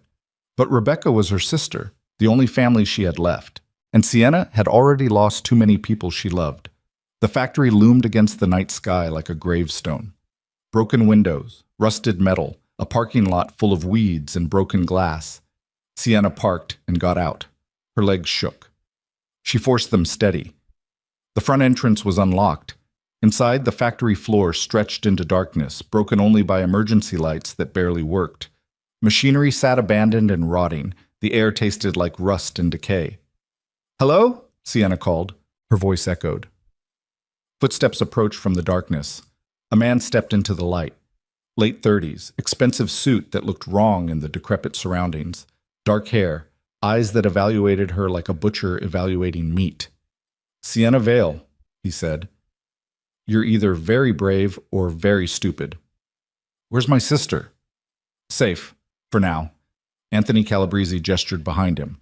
Two more men appeared, dragging Rebecca between them. Rebecca looked terrible. Her face was swollen, her wrist hung at an odd angle. But she was conscious. When she saw Sienna, her eyes went wide. "No," Rebecca said. "Sienna, no, you shouldn't be here." One of the men hit her. Rebecca's head snapped to the side. Sienna moved forward instinctively. Anthony raised a hand. "Easy. We're all civilized people here." Civilized people don't kidnap nurses. Civilized people don't sleep with mafia bosses either. But here we are. Anthony smiled. You know why you're here? You want revenge for Thomas. Revenge is emotional. I prefer justice. Anthony walked closer. Thomas was my cousin, my friend. Alessandro Moretti killed him in that warehouse along with Gabriella De Luca and 6 of my men. Someone has to pay for that. Alessandro's in the hospital. He might die anyway. Might isn't good enough. Anthony stopped a few feet away. Here's my offer. You for your sister. Simple trade. She walks out of here. You stay. And when Alessandro wakes up, if he wakes up, he gets to live with the knowledge that you died because of him. And if I refuse, then I kill you both and send the bodies to Alessandro's hospital room with a note explaining how you came here alone to save her. Either way, he suffers. But this way, at least your sister lives. Sienna looked at Rebecca. Her sister was crying now, shaking her head desperately. Don't, Rebecca whispered. Please don't. Sienna turned back to Anthony. Let her go first. You think I'm stupid? I think you want me more than you want her. Let her walk out that door, and I'll stay. You have my word. Anthony studied her for a long moment. Then he nodded. Let her go. The men released Rebecca. She stumbled forward, cradling her broken wrist. Sienna, go, Sienna said. Take care of Emma. Tell her I love her. I'm not leaving you. Yes, you are. Sienna met her sister's eyes. Vincent's men are outside. They'll get you to safety, but you have to go now. Rebecca hesitated. Then she ran. The sound of her footsteps faded into the distance. A door slammed. Silence. Anthony smiled. Noble. Stupid, but noble. What happens now? Now we wait. Anthony gestured to his men. Tie her up. They grabbed Sienna before she could react.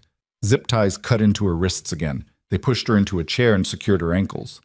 Anthony pulled up another chair and sat across from her. I'm going to tell you something interesting, he said. Thomas wasn't just trying to destroy Alessandro. He was trying to take over the entire Moretti empire. Gabriella was helping him. Marco too, before Alessandro killed him. They had a plan. A real one. Dismantle Alessandro's leadership from the inside while building alliances with every family that hated the Morettis. Why are you telling me this? Because you deserve to know what you died for. Anthony leaned forward. Alessandro Moretti is a dead man walking. Even if he survives the gunshot, the families are circling. They smell weakness, and weakness in our world is fatal. Alessandro's not weak. He fell in love with a nobody from nowhere. He let emotions compromise his judgment. He killed his own underboss over a woman. Anthony's smile turned cold. That's the definition of weakness. Or strength, depending on how you look at it. How romantic.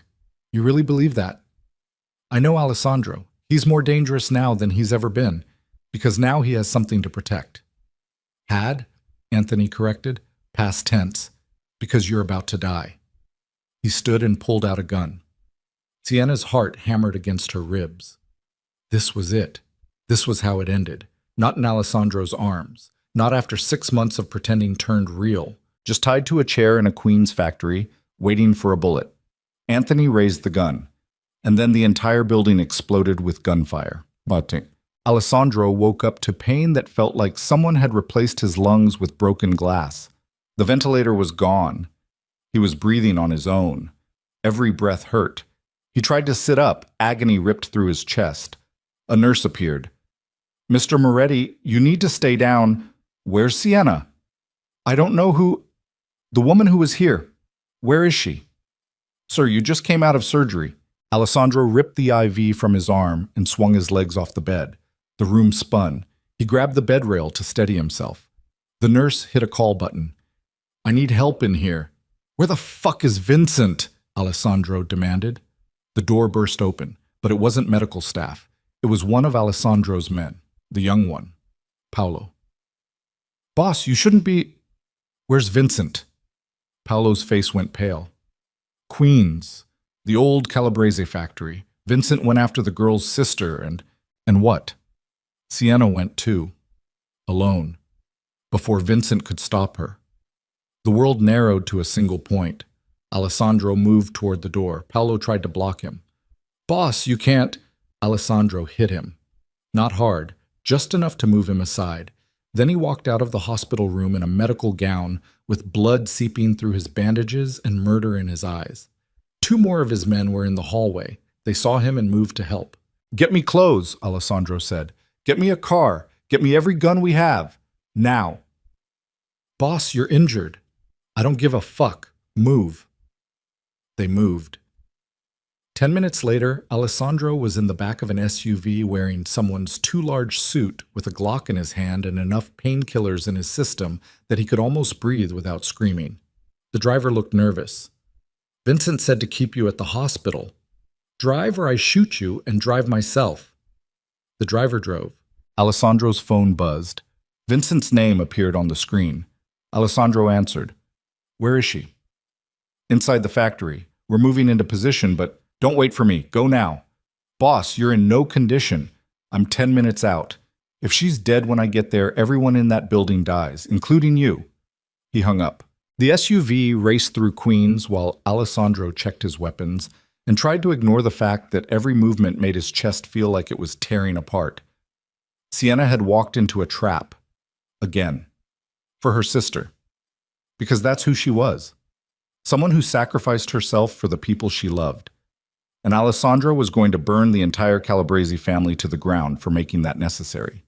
The factory came into view. Gunfire echoed from inside. The SUV screeched to a halt. Alessandro got out and immediately had to grab the door to stay standing. His vision grayed at the edges. Paolo appeared. Boss, give me your vest. What? Your tactical vest. Give it to me. Paolo stripped off his vest. Alessandro pulled it on over his suit. The weight helped, made him feel more solid, more dangerous. He checked his gun and started toward the factory. Every step sent lightning through his chest. He didn't care. Inside, the gunfire had stopped. Alessandro moved through the darkness with the efficiency of someone who'd cleared buildings like this 100 times. His men were scattered throughout the space, securing positions. Vincent appeared from the shadows. Boss, what the fuck are you Where is she?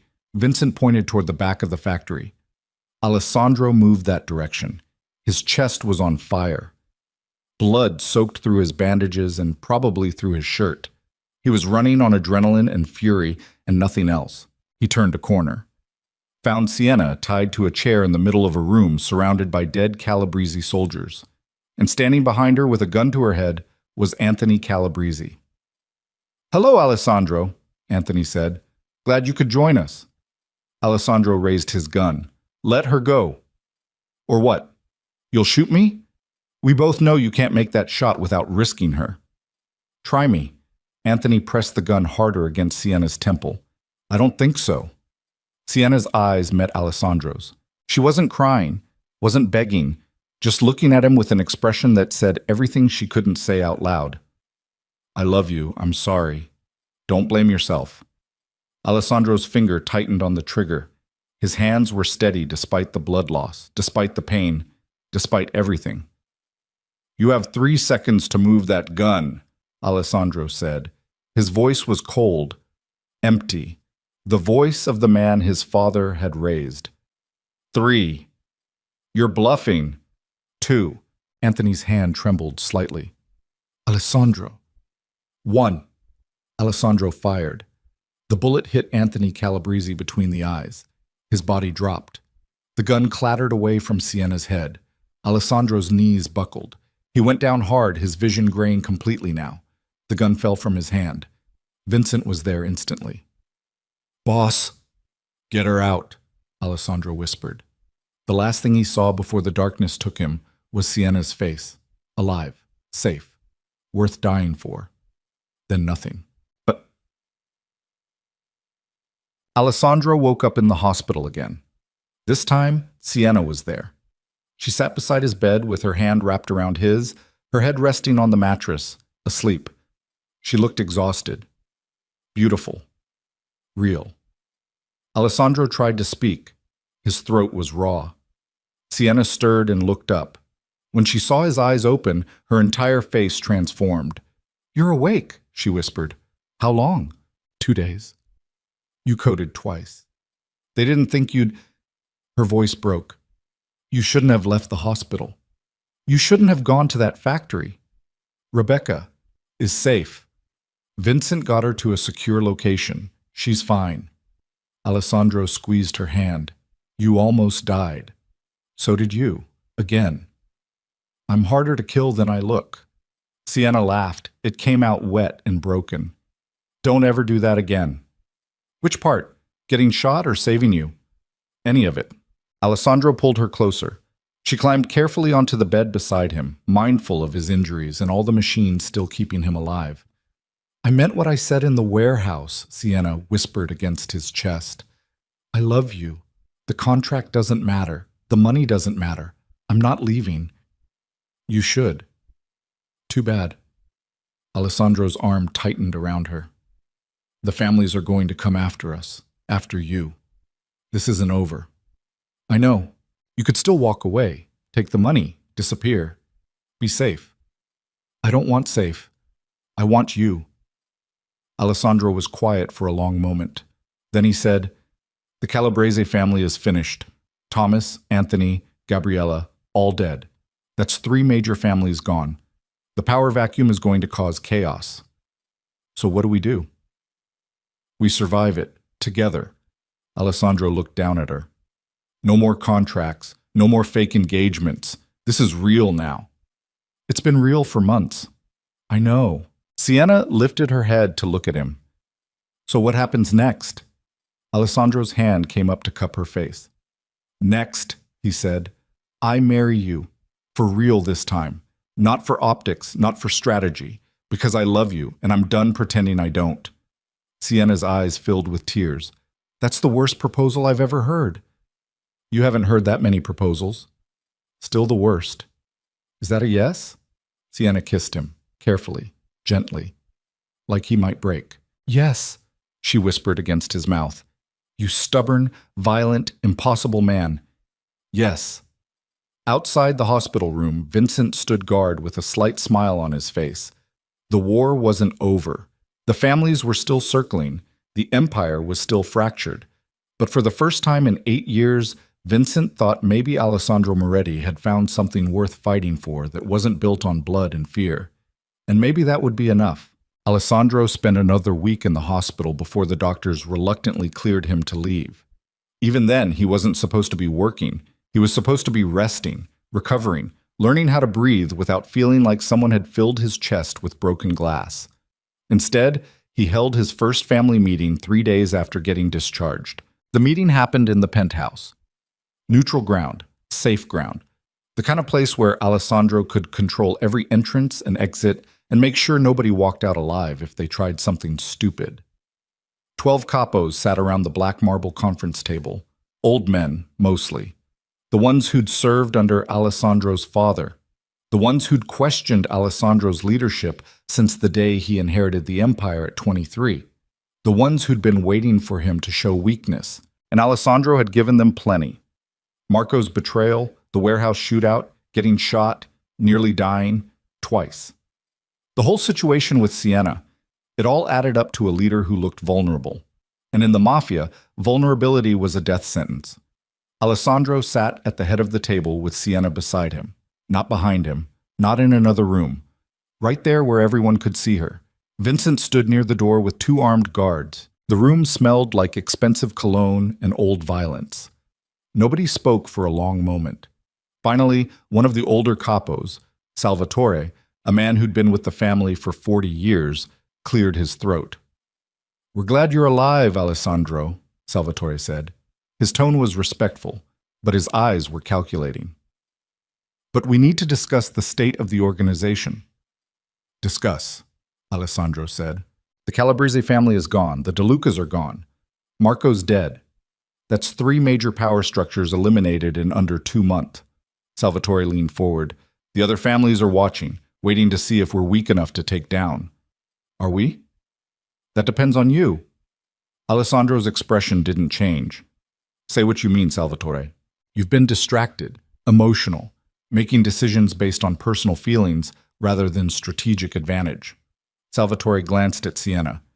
With all due respect to Miss Vale, Bringing an outsider into the family at this level creates complications. What kind of complications? The kind where people question whether you're fit to lead. Silence. The other capos shifted in their seats. This was the moment. The challenge. Alessandro could feel the weight of it pressing down on him like physical force. He stood slowly. The movement hurt. Everything still hurt. But he didn't let it show. "Let me be very clear," Alessandro said. His voice was quiet, controlled. "I've spent the last 5 years running this organization the way my father taught me. With violence, with fear, with the understanding that power comes from making people too terrified to challenge you." He walked around the table, slowly, making eye contact with each capo. And it worked. For a while. But fear only lasts until someone stops being afraid. Then the whole structure collapses. Alessandro stopped behind Salvatore's chair. Marco stopped being afraid. So did the Calabreses. So did Gabriella De Luca. And they all died because of it. "Your point?" Salvatore asked. Salvatore, "My point is that the old way is dying, my father's way. The way where we solve every problem with a bullet and hope nobody notices the bodies piling up." Alessandro's hand settled on Salvatore's shoulder, heavy, threatening. "I'm transitioning parts of this empire into legitimate business. The violent operations get phased out. The money gets cleaned. And anyone who has a problem with that can walk out of this room right now and never come back." Nobody moved. "But," Alessandro continued, "if you stay, you follow my rules. You accept that Siena isn't going anywhere. You accept that I make decisions based on what's best for this family long term, not what feels good short term. And you accept that if you betray me, I won't hesitate to put a bullet in your head the same way I did with Marco." He walked back to his seat and sat down. The room was silent. Then Salvatore spoke. "And if we don't accept those terms?" Alessandro met his eyes. "Then we have a problem." Salvatore held his gaze for a long moment. Then slowly, he nodded. "I can work with that." One by one, the other capos nodded. Not because they were happy about it, because they understood that Alessandro Moretti had just drawn a line in the sand, and crossing it meant death. The meeting ended 20 minutes later. The capos filed out in silence. When the last one was gone, Vincent closed the door and turned to Alessandro. "That was risky," Vincent said. It was necessary. You just told them you're going legitimate. Half of them make their money off the operations you're shutting down. Then they'll adapt or they'll leave." Alessandro stood and immediately regretted it. His chest screamed in protest. "I'm done building an empire on bodies." "Because of her?" Vincent glanced at Siena. "Because I'm tired of being my father." Vincent was quiet for a moment. Then he nodded. "Fair enough." He left. Siena moved to Alessandro's side. "You okay?" "No, but I will be." "That was terrifying." "Which part?" "All of it?" Siena took his hand. "You basically just declared war on your own organization." "I declared evolution. Different thing." "Is it?" Alessandro pulled her close, carefully. His injuries still made sudden movements dangerous. "I meant what I said," he told her. "No more half measures. No more pretending. This is who we are now, you and me, building something different. What if it doesn't work? Then we fail spectacularly and probably die in the process." Siena laughed despite herself. "That's comforting. I've never lied to you about the risks." "No, you haven't." Alessandro kissed her forehead. "We're getting married next month." "That's not a question." "It's not meant to be." "What if I want to say in when we get married?" "Do you?" Siena was quiet for a moment, then she shook her head. "No, next month is fine." "Good. Because I already told Vincent to arrange it." "You're impossible. You're marrying me anyway." "Apparently." They stood together in the massive penthouse overlooking Manhattan, and for the first time in months, the silence felt peaceful instead of dangerous. The wedding happened on a cold November afternoon in a private estate outside the city. Small, intimate, just family, which for Alessandro meant the capos who'd sworn loyalty and the handful of soldiers he actually trusted. For Siena, it meant Rebecca and Emma, who'd flown in from Boston under Vincent's protection. No press, no spectacle, no performance, Just two people who'd survived hell together deciding to make it official. Sienna wore a dress that wasn't white. Champagne, like the one from the engagement party. Simple. Elegant. The kind of thing that didn't scream mafia wedding. Alessandro wore a black suit with no tie. Still recovering. Still moving carefully. But alive. Vincent stood as Alessandro's best man.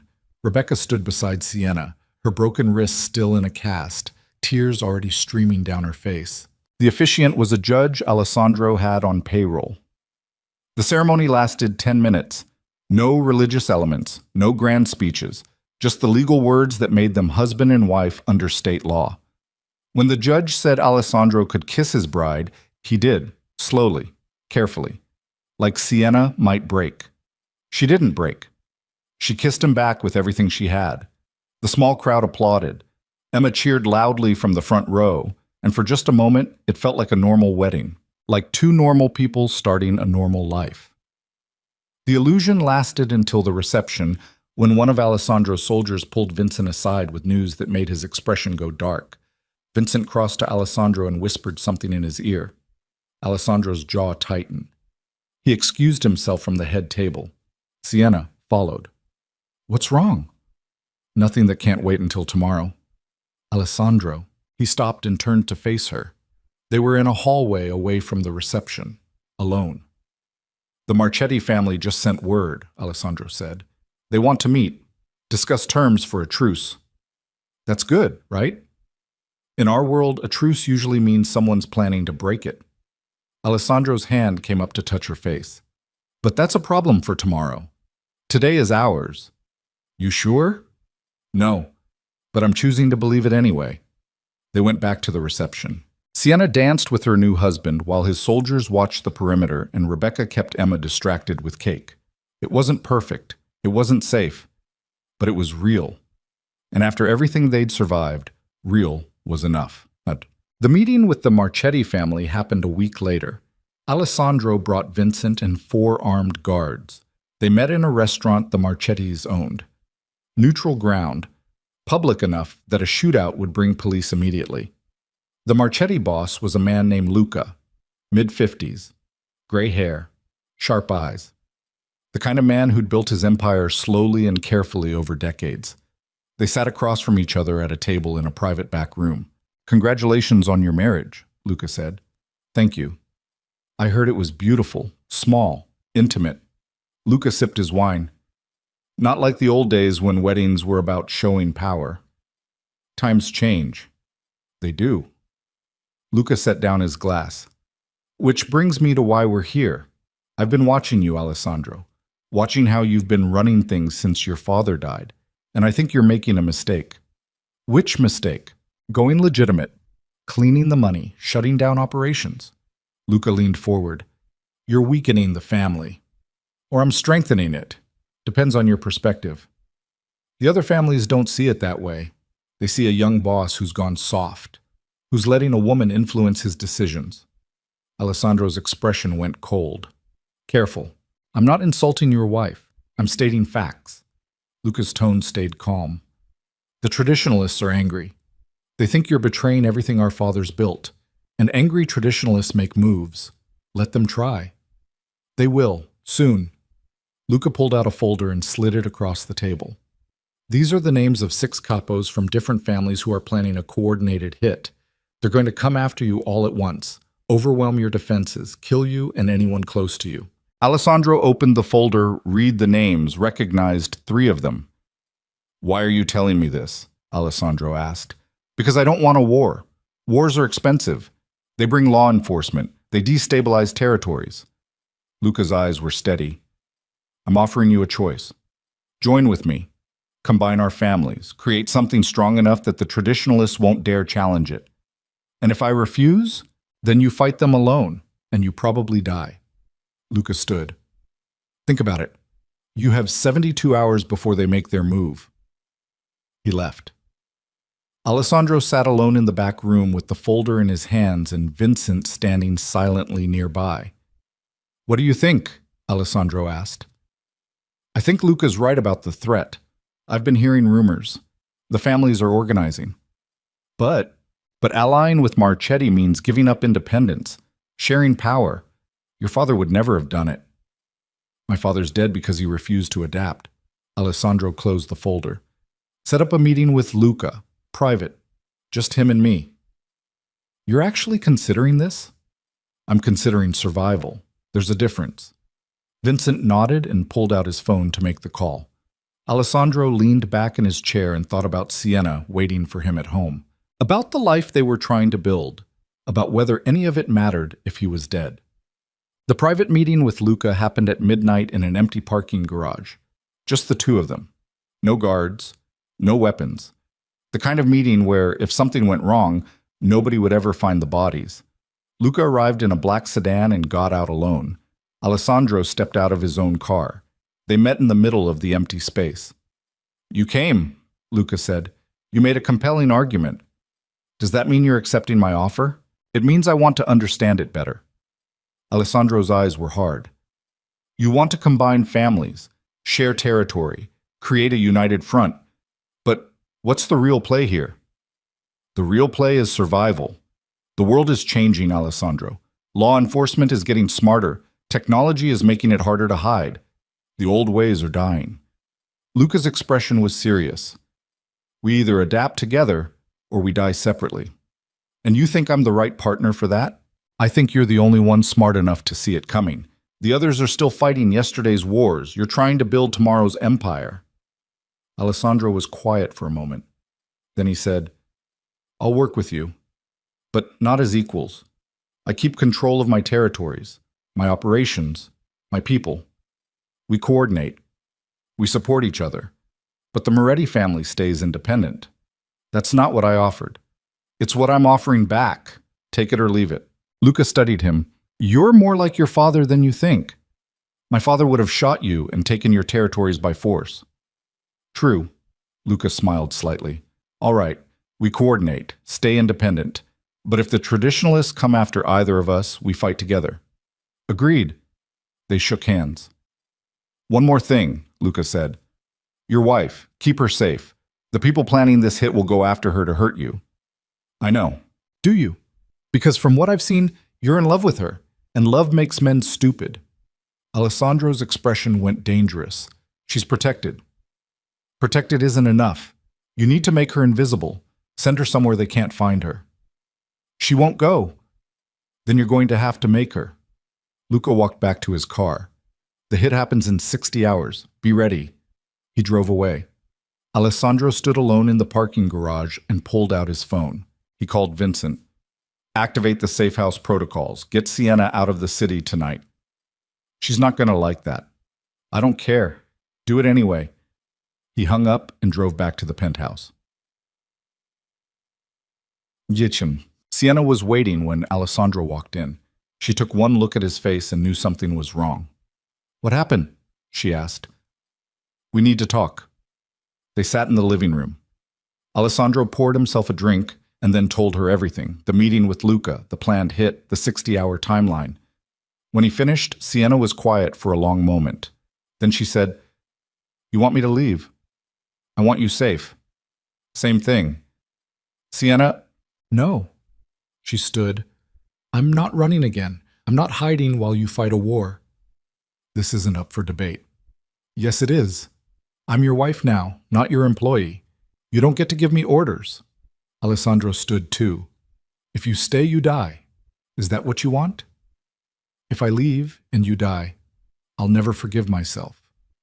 That's not your decision to make. Yes, it is. Sienna moved closer. I chose this life. I chose you. And I'm not abandoning you when things get hard. This isn't hard, Sienna. This is a coordinated assassination attempt by 6 different mafia families. They will kill you just to hurt me. Then don't let them. Alessandro grabbed her shoulders, not roughly, but firmly. You don't understand what's coming. These aren't street thugs. These are professional killers who've been doing this for decades, and they're all coming at once. So we fight them. You don't know how to fight. Then teach me. Alessandro stared at her. What? You heard me. Teach me. Show me how to use a gun, how to defend myself, how to survive like... Sienna's eyes were fierce. If I'm staying, I'm not staying helpless. Alessandro's grip on her shoulders tightened. Then he pulled her into a kiss that was desperate and frustrated and full of everything he couldn't say. When they broke apart, his forehead rested against hers. "You're going to get yourself killed," he whispered. "Not if you teach me how to survive." Alessandro was quiet for a long moment. Then he said, "Tomorrow morning, shooting range. Vincent will train you." "Why not you?"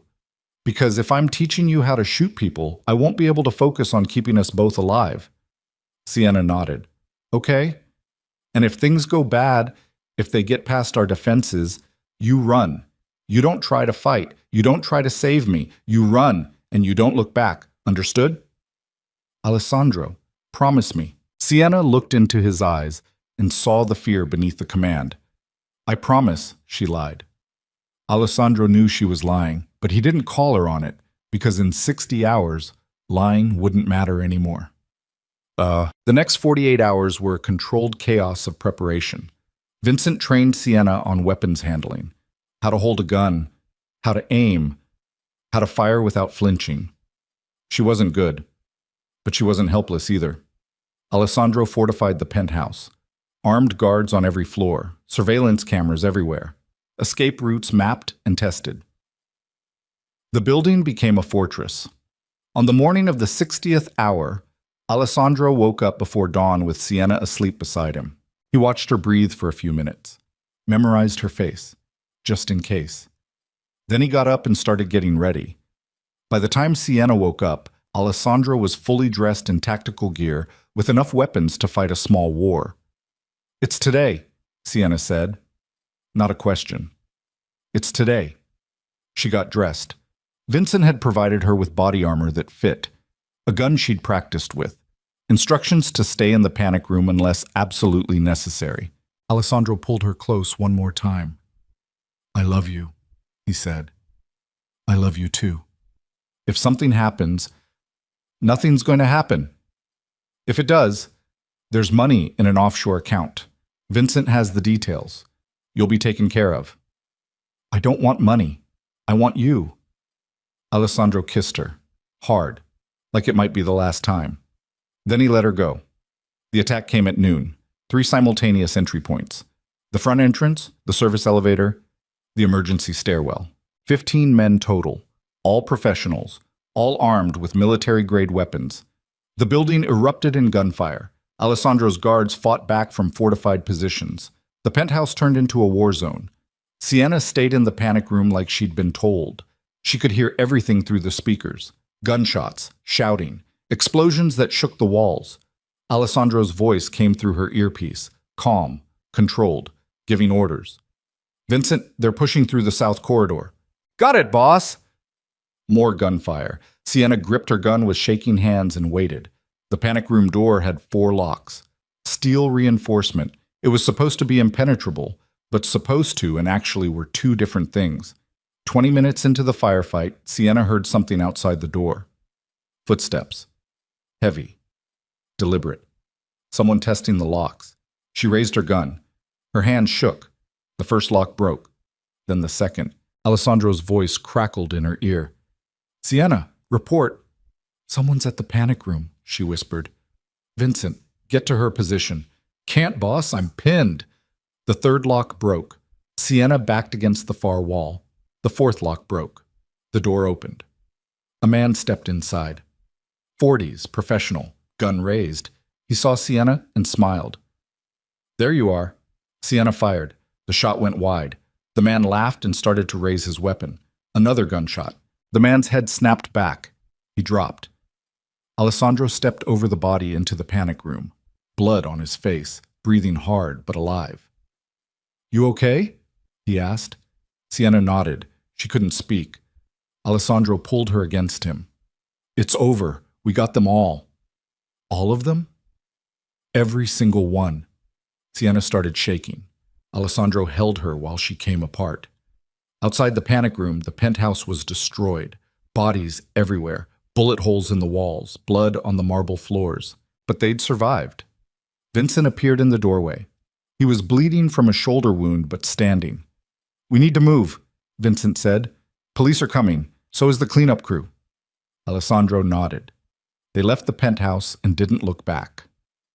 3 months later, Sienna stood on the balcony of a different penthouse in a different city. They'd left New York after the attack, too much heat, too many questions. Alessandro had holdings in Chicago, a legitimate real estate empire, clean money, no bodies. It wasn't perfect, but it was a start. The door opened behind her. Alessandro stepped out with 2 glasses of wine. He handed her one. "How's Rebecca?" he asked. "Good. She and Emma are settled in Boston. She started a new job at the hospital." "And you? How are you?" Sienna considered the question. "Different. Better. Still processing everything." Alessandro put his arm around her. "We did it." "Did what?" "Survived. Built something new. Got out." "Are we out, really?"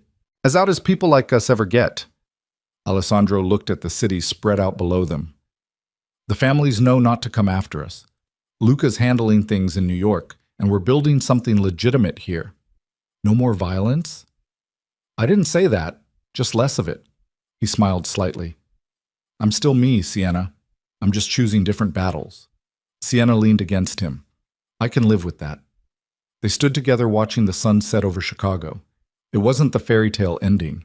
It was messy, complicated, built on compromises and blood they could never wash away. But it was theirs. And after everything they'd survived, the contract, the lies, the kidnappings, the bullets, the betrayals, theirs was enough. Alessandro's hand found Sienna's, his fingers laced through hers, and the ring on her finger, the real one, not the contract one, caught the dying light.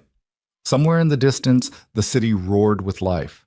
But up here, in the quiet space they'd carved out from the chaos, Alessandro Moretti and Sienna Vale finally understood something that power and violence had never taught them. The most dangerous thing you can do is survive long enough to build a life worth protecting. And they'd survived. Against every odd. Against every enemy. Against themselves. They'd walked into the wrong room on a rainy night in Manhattan and accidentally found the one thing worth fighting for, each other. And that was enough. More than enough. It was everything.